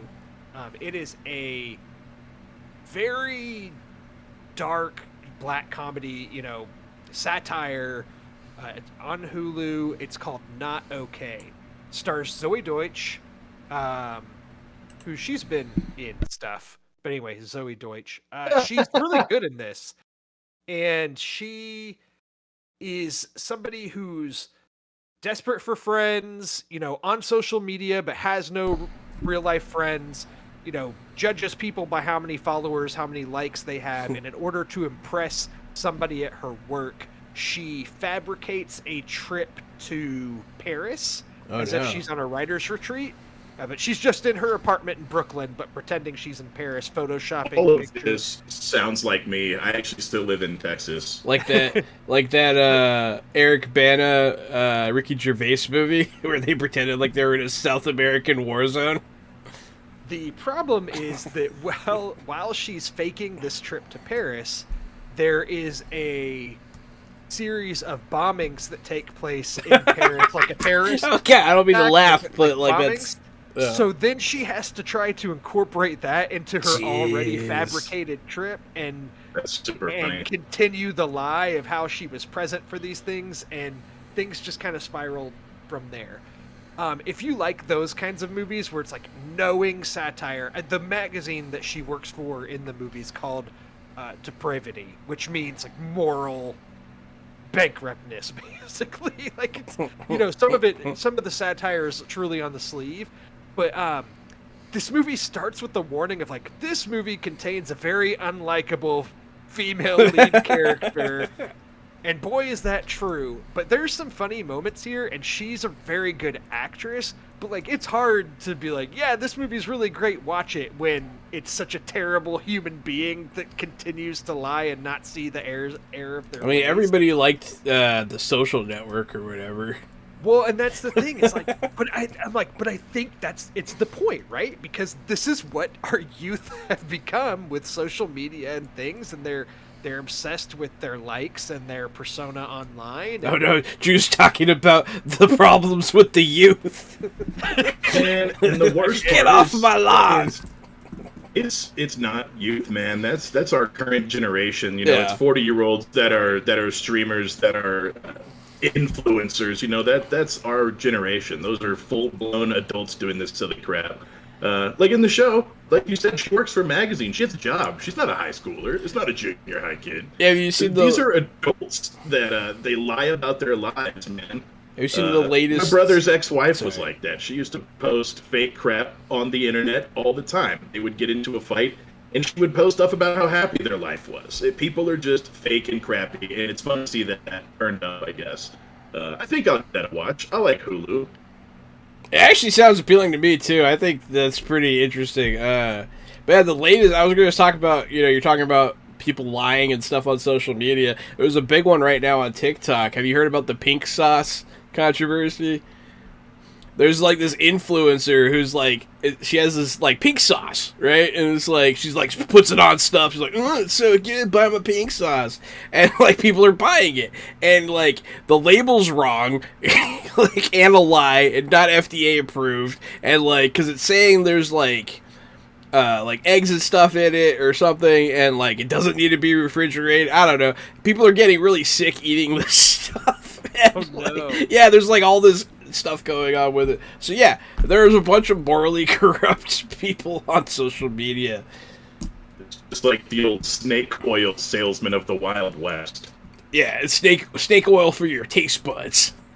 It's going to make you have miracle hair growth, and it'll keep you from being sick, and it'll make you feel good every morning. You'll get better sleep. Yeah. It doesn't even look good. It doesn't even look good. It looks nasty. But yeah, it seemed relevant. So that's right, Drew. not okay. My review that I wrote for Nerdtropolis, I'll put that in the show notes as well. Y'all go ahead. I'll toss the ball to you. Are you done talking about pink sauce now, Drew? I am done about the pink sauce. Because if you're going to keep talking about the pink sauce, we'll wait. Oh no, I'm done with pink sauce. All right. I know you were talking about Hulu there at the end. Not Okay is going to be on Hulu. You know what's also on Hulu is the Orville. Been watching the Orville, still loving the Orville. We're 8 episodes into the season. I love when I'm watching an episode because they're an hour long and some change. So it feels like I can, get up, do things, and come back, and there's still more to watch. It's just like a never-ending movie. Yeah. Jahan, have you been catching up with the Orville? I did catch up. I didn't watch this newest episode. I meant to. But yeah, I feel like we talked about this before. I hated the first episode. I hate that new character. I think her name's Charlie or something. So I just realized she's not a new character. She's from season 1. Annie and I were going back watching, and she's from that planet with the likes, where you upvote people. She's the girl from the coffee shop that John meets that they bring back to the ship. She's the worst. Yeah, is it the same from actress? Social Media Planet. Or the same character? Yeah, both. Her name was Charlie then? Yeah, it's Charlie. Yeah, it's her. That's when she comes on board. That's when she joins the Orville. She went from back to her planet. She went from working at a coffee shop on a social media planet to being one of the only people that can conceptualize fourth dimensional geometry. That's right. Yeah, so I hate her and her character. Isn't that lucky? Isn't that a lucky break? It is. I hate her and her character. But other than that, like, I kept watching. I've been watching. I saw the episodes where they go to what are the like vampire lizards called? You know what I'm talking about? Yes, I do. I saw the one where they go to their home planet. Like that one a lot. I saw the Krill. The Krill. Yeah, and I saw when they went to the Krill home planet. That was awesome. That whole like twist with the girl and all that was crazy. I loved the Topa episode. Very well done. Yeah. Very good. Topa. Very good. The Orville is coming in hot. This season's good, man. And like that whole time travel thing was cool. So they do another Topa episode. They end up going back to the planet where Boris' folks are from, and all of the females live in like an enclave. And the lady in charge ends up using Topa as a spy and gets her caught, and she almost gets killed in the most recent episode. Oh, crazy. And yeah, man. That must be the one that Dolly Parton's in. Here she is. That is the one Dolly Parton's in. The episode before that, Isaac was given the option to feel emotions. So yeah, I saw that one. Yeah, that's a good one. That was an interesting episode. That was a good one. And that's the one that kind of started to redeem Charlie's character a little bit, I thought. Little bit, it did. She's getting a little better. I really liked that they showed the some of the backstory of the robot race. I thought that was really interesting. And, like, you actually start to sympathize. You're like, wow, that's crazy. So what you're talking about, I think, is the same thing that's going to happen with human beings in the long run, right? Where we create an AI to serve us. and then we make it so self-aware, and we treat it so poorly that the AI imprisons or exterminates us. Yeah, I mean, that's an age-old story, and I love it. That's the age-old story. Well, I mean, I feel like, man, like, I say that I don't think people would ever do that, but of course they would. They go to the point where they make them feel pain so that they can torture them into compliance because they've become too self-aware. And yeah, that's just crazy, man. But yeah, people are horrible monsters. Dolly Parton's in the latest episode. I know that much. And it's really funny because in earlier episodes, with the female revolution stuff going on with that race, Dolly Parton 9 to 5 was like, she's like, this shall be the sound of our rebellion. And now Dolly Parton's on the show, which is funny. But yeah, Orville's still good. Loving the Orville. Drew, have you been keeping up with Only Murders in the Building, or did you fall off the wagon? Finished the first season yet, so I definitely haven't started the second season. Okay. Second season's well underway, and I have my pick for who I think the killer is. So I was gonna see if you were watching yet. Unfortunately, I'm not caught up, so I don't have an opinion on this yet. Disc. Well, I'm calling it now. I think it was the sister. I think it was Bunny's sister. So if anybody's gonna watch or is watching it, that's my guess. I'm putting it in early. And we'll see how this plays out. Man, I wish you guys were watching so I could tell you why and who I think what it is. But maybe you'll get caught up. Anybody wants to watch Only Murders in the Building, send me a message. I'll tell you why. Tell you why I think it's Bunny's sister. And I've got one final show to talk about. This one's on HBO. The other two, Only Murders and Orville. I'm watching them both on Hulu. This show is called The Rehearsal. It's an HBO Max show. It's Max original. It is absolutely strange. I know I've told you guys before about John Wilson, How To with John Wilson, where a regular guy is making documentaries about regular things. They just sort of get ADD and off track, and he ends up doing very strange documentaries about regular stuff. Yeah. I love that show. It's kind of this quirky comedy. The Rehearsal also falls into that kind of weird, quirky comedy category, and that's why I bring it up. The premise of the show is that you need to tell a friend or family member something very tough. And before you're going to tell them that thing, Nathan's going to help you rehearse it. And so the first episode, they go in and they scan the bar that this guy goes to trivia at. They hire an actress to mimic and meet his friend and interview his friend in the park so that the actress can act like his friend. And then they hire an actress to meet the guy and act like the guy so Nathan can pretend to interview the guy before he interviews the guy so that all of his jokes land. And it just goes on and on. The show is just it's really real. funny. It's not a fake comedy. It's well, that's a real the guy. That's the guy from Nathan For You, right? That's exactly right. Yeah. And so it's that same kind. It's not as uncomfortable as Nathan For You. Nathan For You goes way too far sometimes. Yeah, that show gets really uncomfortable. The Rehearsal is more fun. It's more lighthearted. It's a blast. I recommend it. I know everybody's got HBO Max. It's an easy watch. It takes like 30 minutes. And the things they're doing in this show are some next-level comedy things that, for me, as a self-proclaimed comedian, I was like rolling, dying. So they recreate the bar. That the Nathan is going to help the main guy tell his trivia team that he does not have a master's degree. So this guy's trivia team has thought for 20 years now that he has a master's degree. Nathan's going to help him. Yeah. So they build the fake bar. They put over 30 actors in it that are just playing random people in the bar that have nothing to do with anything. They're just there. Extras.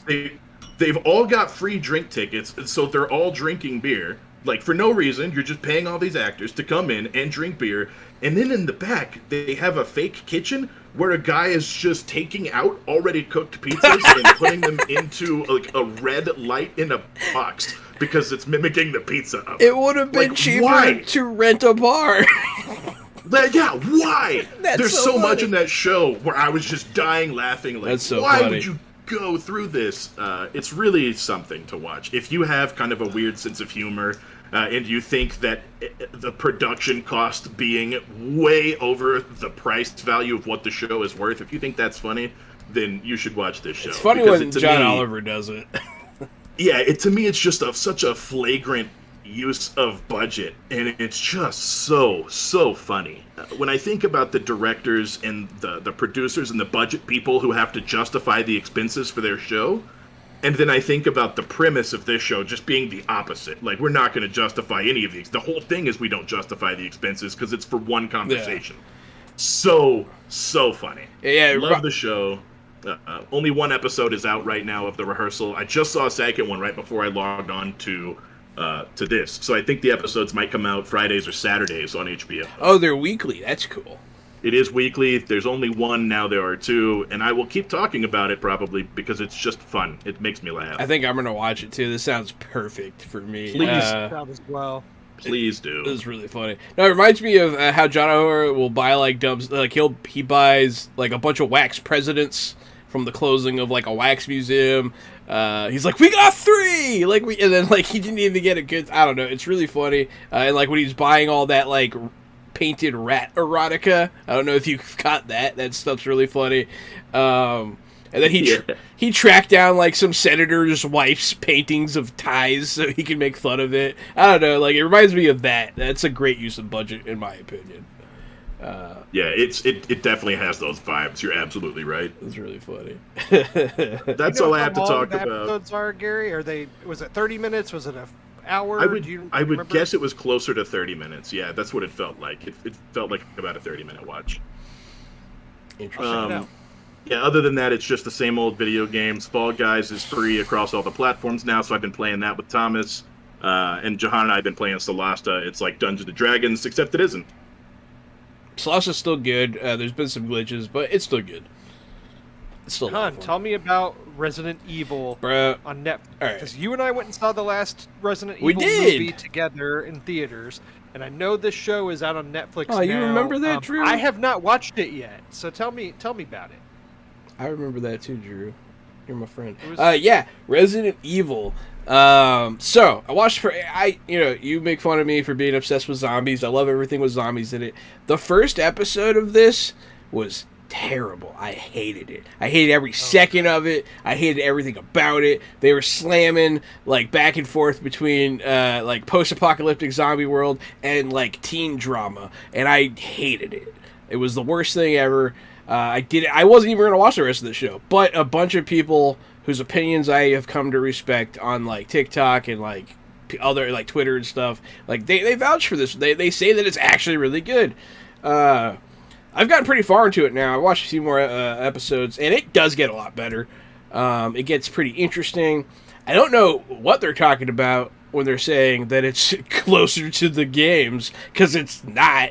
It has nothing to do with the games at all, from what I see. They make a couple references. They made a Master of Unlocking joke, that kind of stuff. But they do. It gets cool. There's a lot of cool zombie action. They do mess with like the big infected animals, which at first like I thought was kind of cheesy, but I'm like, they do that in the games. There's always a big monster, fish or alligator or something. Giant snake. Yeah, that is part of the games. They definitely. I saw some hints of G virus. I'm sure you know what I'm talking about, Drew. For those of you who don't know, the T virus is zombies. The G virus is when you see monsters, like overly like big hulking beasts with like eyes growing out of their backs. That's the G virus. And so we do see hints of that. I haven't finished what's out so far, but I'm in. I'll watch it. I'll finish it. I like it.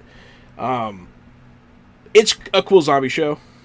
So stick with it past the first episode. First episode sucked, man. I don't know why they decided to do this bullshit teen drama story, and they keep with it. Like, it does stay around for a while. I don't know. Y'all know me with teen dramas, though. I'll probably like it more for that. Maybe, yeah, but I did not like it. And, like, I like the adult actress. Like, she in the future, because, like, it shows her in the future, it shows her as a kid. I like the adult actress and like her acting. I actually think she's really cool. The kid, she's like she just swears like for no reason and like is just like needlessly rude, and it's just annoying. She's petulant and annoying. A show called Phasar. Oh my god. It is awful. It's unwatchable garbage. I turned it off before the first episode was over. I couldn't do it anymore. It's just toilet humor. There's like, you know, like Rick and Morty, they do a lot of toilet humor, but also like there's some smarter stuff underneath there. There's some layers. The story's actually pretty interesting overall. Cool stuff happens. This show is Rick and Morty without any level of intelligence, and without any decent story. One of the very first things you see is the king, this like future king, sitting like in a preschool or something, telling a story to these children about like this like bad guy that he defeated in battle, and he has a pop-up book in where he stabs the bad guy in the pee hole with a coat hanger, and I'm like, okay, like, haha, you did it. Like, it's just terrible. It's unwatchable garbage. Don't watch it. It's not worth it. It's one of the worst animated shows I've seen in a long time. It was so bad. Phasar is so bad that I told Jahan it feels like you have to make a constitution check just to sit through the show. Yeah. It's painfully dumb. I watched Disenchanted when it came out, and that is it's a Netflix fantasy show that's kind of like a Futurama knockoff. It's by Matt Groening. Yeah, Matt Groening. And it's really bad. It's really bad and really hard to watch. Farzar. Farzar.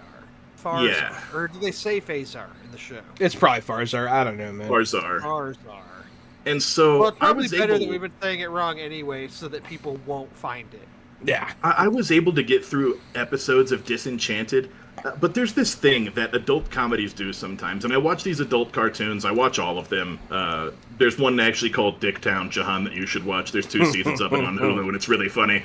It's about 2 detectives who end up doing like detective work for kids at a high school because it's painful. If you hang out with a person and all they do is just smash you in the face with joke and punchlines all day, they will not be your friend. It is not something that you can handle. It's unnatural to watch something so not funny. It makes me hurt inside. I couldn't even have it on in the background, Drew. Like 0 out of 10. 0 out of 10. I know there's like a creative director or a writing director. There's somebody somewhere whose job is to say that's not funny. We're not going to go with that joke. We're gonna do something else. And whoever that guy is should be fired. And whoever Netflix has that's greenlighting these shows needs to go. They're so bad. They just pull them out of a hat, actually. I don't feel like I'm the leading expert of what is or isn't funny because comedy is so subjective. But I know that is not funny, and I know that it's bad. It's just, someone hire me, please. Gary seems heated about this, but it was really that bad. So. It's so bad. It's so bad. I'm sick of these awful shows. That's the real problem. This show's the straw that broke the camel's back. It goes all the way back to like that MTV show, Drawn Together, where it should have been funny. It's a reality show with all these different cartoon characters. It has the makings for some really funny stuff. But it's just such blue comedy, and it's just punchline after punchline with no room to breathe, and it's just exhausting.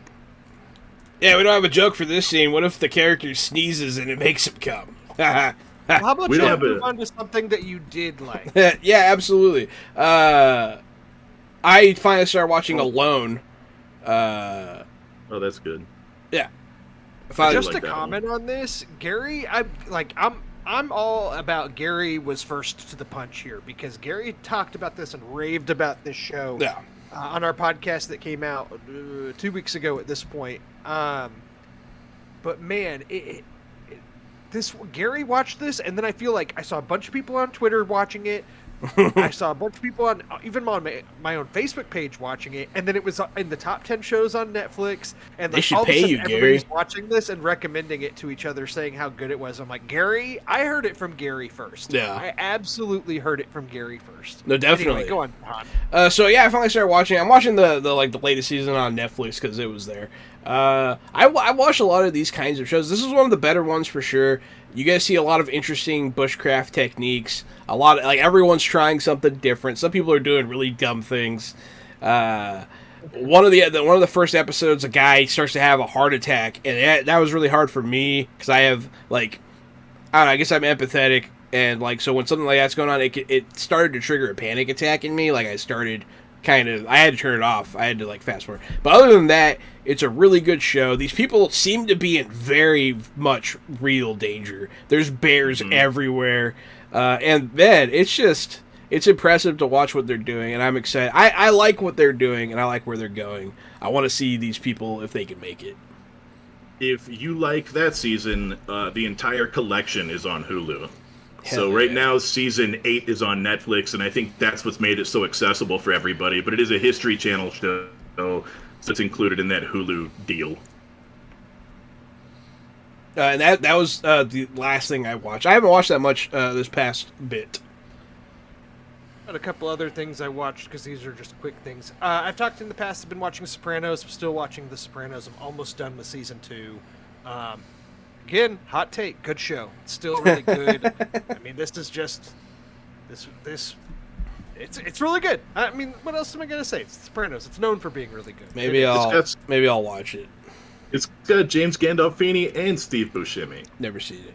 Haven't gotten to where Steve Buscemi's in it yet. I think that's later on. But yeah, season 2. I will say this: the first season is super solid. The second season, I feel like it kind of stumbled the first few episodes trying to find its footing.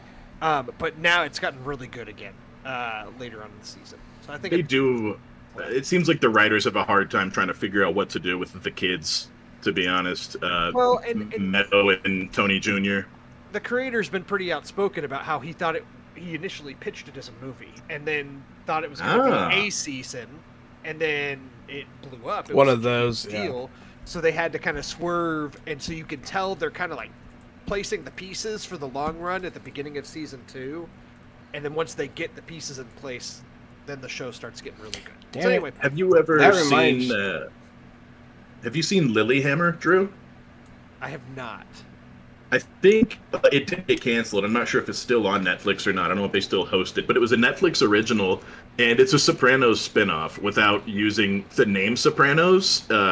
It's a Sopranos spinoff. Oh, it's They got just- Silvio in it. It sure does have Silvio, and it's all about how after the mob takedown, he gets the witness protection program and moves to Norway, and then starts like a crime family in Norway. Then he comes back over to New York and runs into Paulie, and like Paulie's working like as a bishop or like a priest or something. Like he's also in the program, and so it's a continuation of Sopranos with like a nudge and a wink. You know what I mean? It's nowhere near as good, but it is fun to watch. Yeah. Okay. Cool.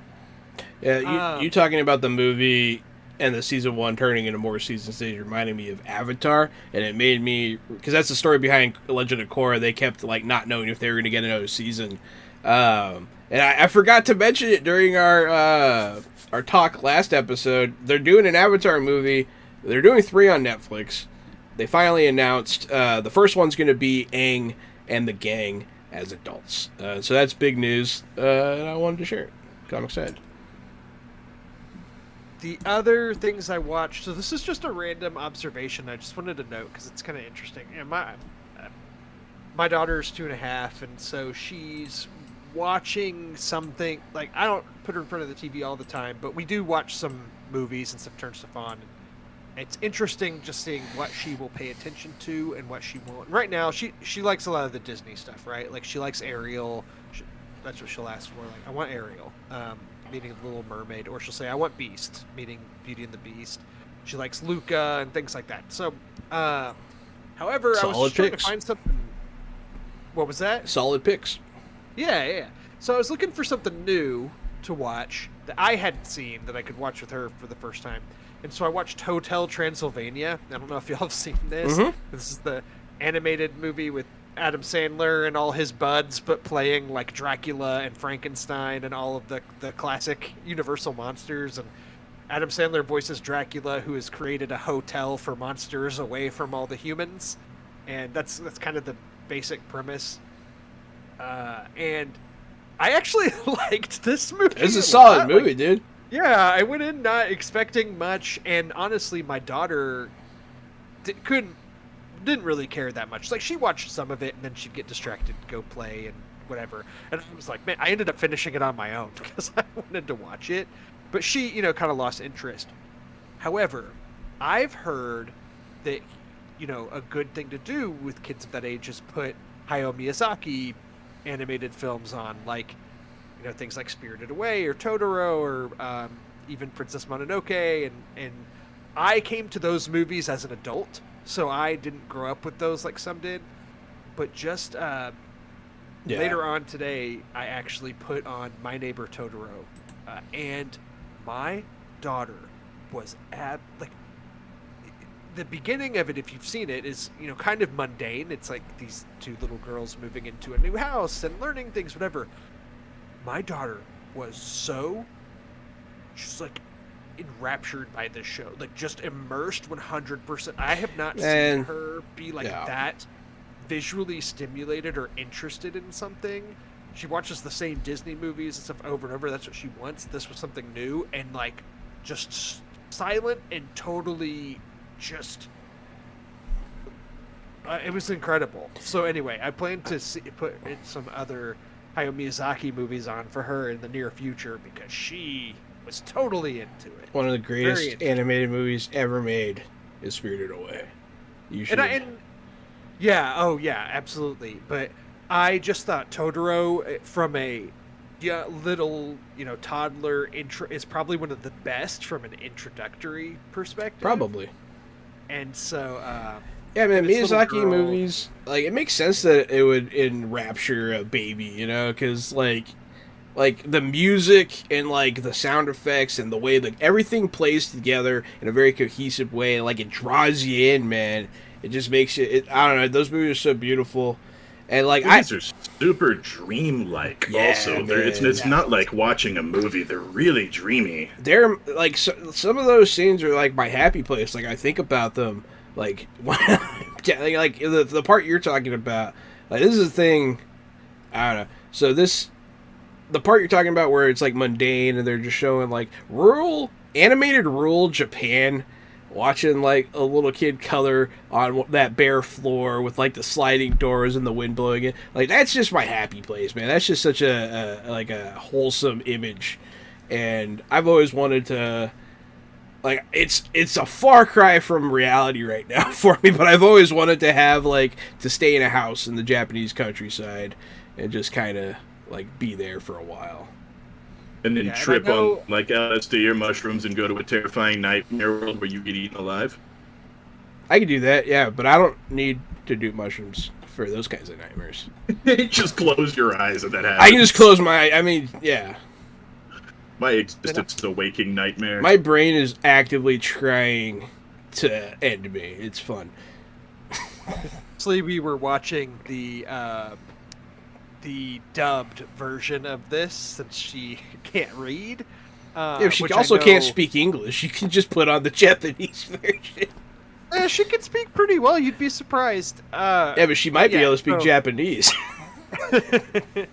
But I still think that the dubs in Totoro are actually pretty good. So didn't take away from me. But anyway, I just wanted to mention that because I thought it was an interesting experiment with two different things I put on today and the contrast between them, new and old animation. The kids got good taste, man. Sony animation versus classic Studio Ghibli, Hayao Miyazaki elevated animation. You can't bring up Miyazaki without at least a mild conversation. I don't know how many of his movies you've seen, but I don't know, like, all of them. What's your I've favorite? Seen all of them. Oh, my favorite? I feel like I missed a couple of them, but yeah.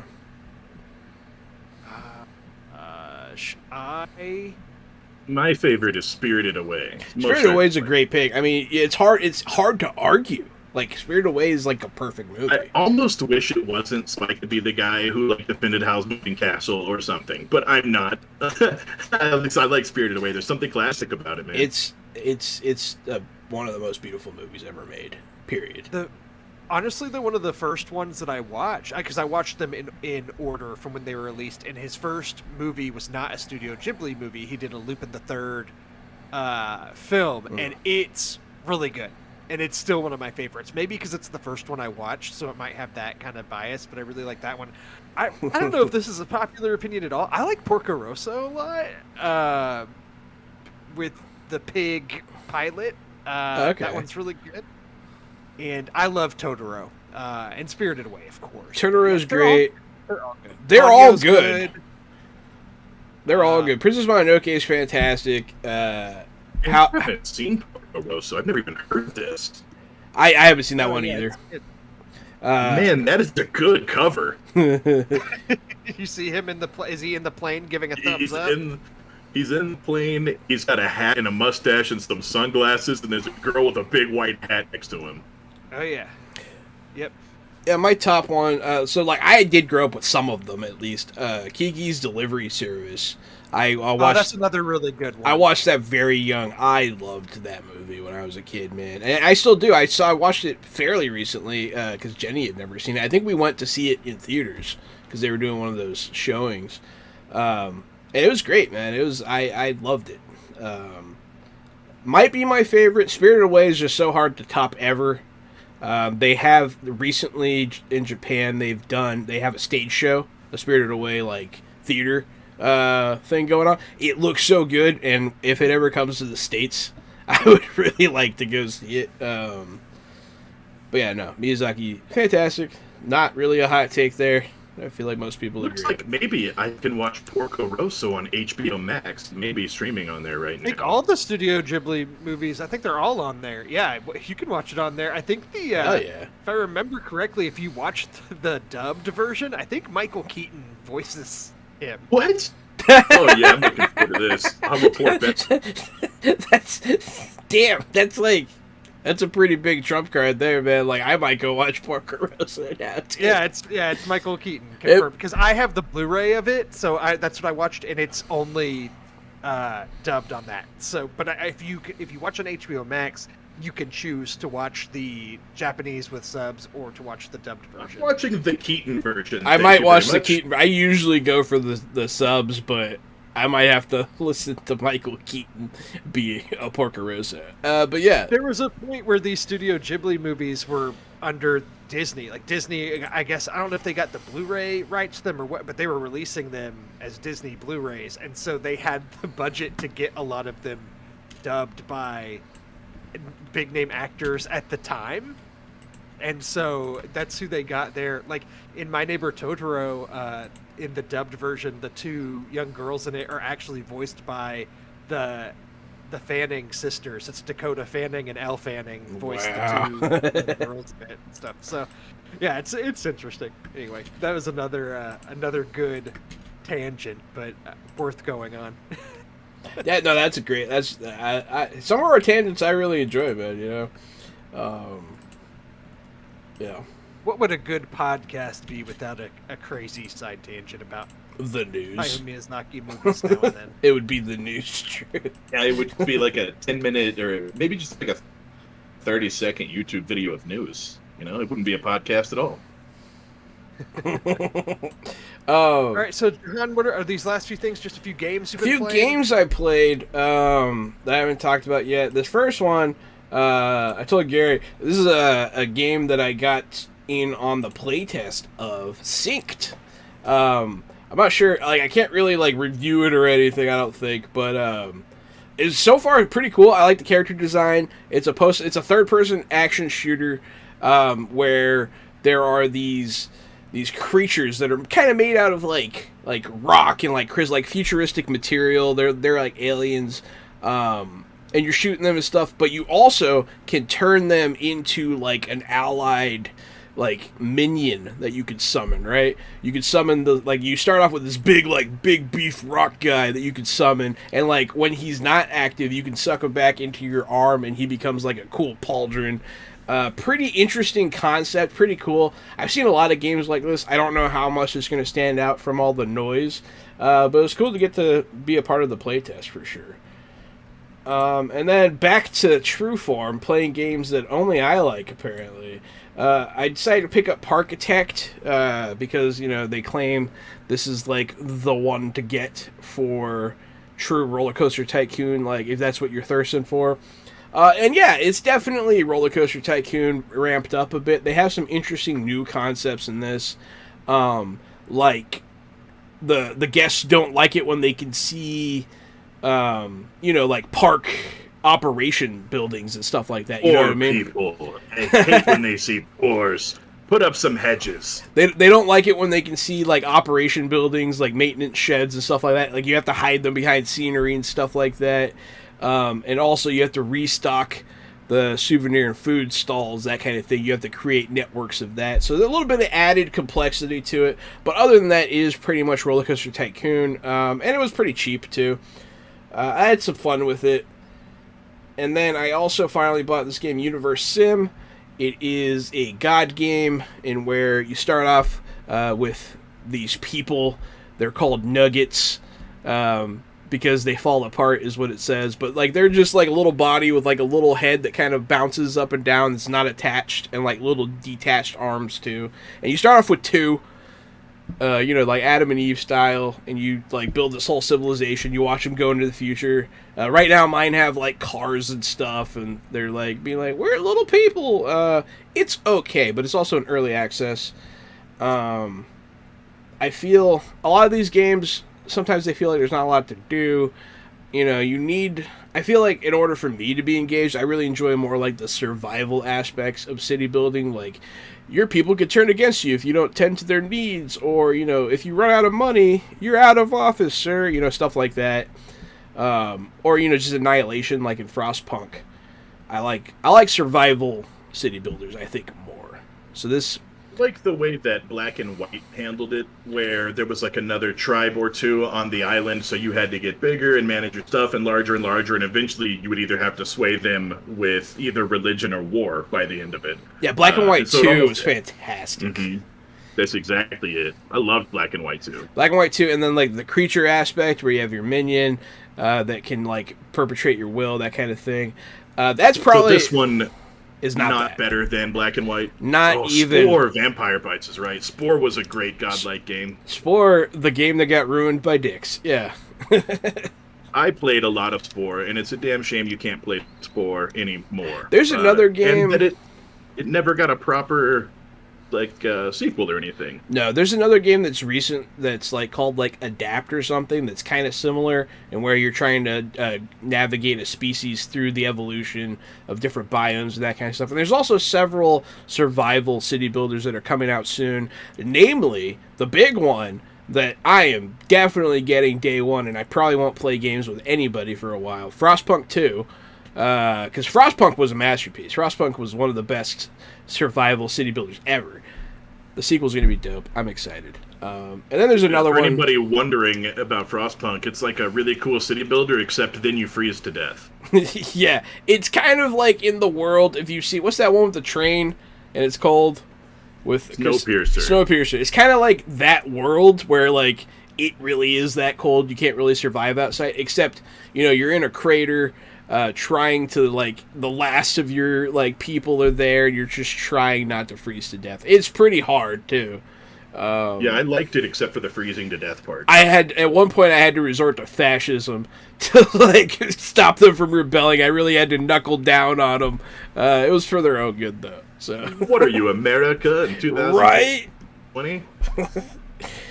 I'm 2022 America. But yeah, those are the games I've been playing. I like a lot of those games. I don't know how you feel about them, Drew. You always seem kind of lukewarm about the genre. I always thought it would be like right up your alley. I don't know. I think that it's because a lot of these like sim type games play best on PC and have more of a base there, and I've just never been a PC gamer. I always forget that about you because you seem like a PC gamer.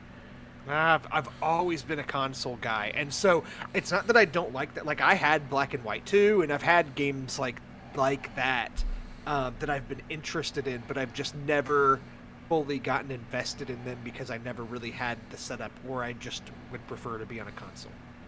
Yeah, no, I mean, fair. The best city builder on console right now that I can think of is City Skylines.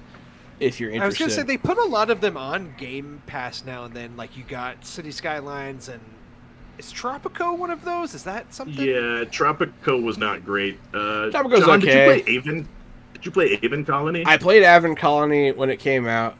Also, kind of like it was good, but it suffers I have from it right now on Game Pass. So I just haven't played it yet. I bought it when it came out. Like, I had it pre-ordered. Me and Alan played it. It was, like, it suffers from exactly what I'm saying from. There's not, like, I didn't really feel like I was going to fail at any point. Even though you can, like, it was just too easy for me. Yeah. There's, like, a colonizing Mars game that's a lot harder. I guess that game's awesome. That game is awesome. I guess I enjoy, like, way too much complexity and difficulty in those games, because that's what I play. You know, the only thing, man, so many games I just want to come out, but in a few months you guys will never hear me stop talking about Midnight Suns. So that's the next game. I'm not surprised that you like those types of games, because to me a lot of those play like a one-man board game. Like, you sit down and play the board game versus you. I mean, a lot of it is like settling Mars really feels that way. Dude, man, a lot of it is my older brother Alex. You know, because we were very close growing up. You know, I still love my older brother. He's the best. But he would play them, I would watch. Right, I would just sit there and watch him play these games, and then it would be my turn. I get to play. Like, we would just take turns playing City Builders, and like we would talk about like our strategies and like, oh yeah, you got to do, you know, like that kind of thing. I remember playing Theme Park on like a floppy disk, man. Like, back in the day, Bullfrog Entertainment, a company that's no longer here, they did that. And they did Theme Hospital, and now you got 2 Point Hospital and you got 2 Point Campus coming out. So I'm excited for this. Sorry for the tangent, but man, I do like talking about that. I want to do like a whole big segment about this kind of gaming, really. It's my favorite, man. I think that's about it. Anything else? I don't think we have anything else to talk about this week. That's what we've been watching and playing this week in the box that we live in. I've been Johanna at RockFact on Twitter. I guess I don't have a new hashtag, so hit me with hashtag Sphincter, and I'm going to try and make that a word in Webster's. And yeah, been Johanna at RockFact. It's me, Casualty CDG. You could find me at Casualty CDG. If you like tabletop role-playing games, that is, people pretending to be other people while they make things up, you can find Jahan and I doing that every Wednesday, Thursday, and Friday. We also do this podcast, so tell people about this podcast. It's called Fresh Out the Podcast, so it's really easy for you to remember the name of it. It's because we're fresh out the box also. Thank you for that. I am Drew Munhausen at Drew Munhausen on Twitter, and this has been episode 56 of Fresh Out the Podcast. Thank you. Thank you. Good night. Let us know what genre you like to play on Twitter, and yeah, stay fresh.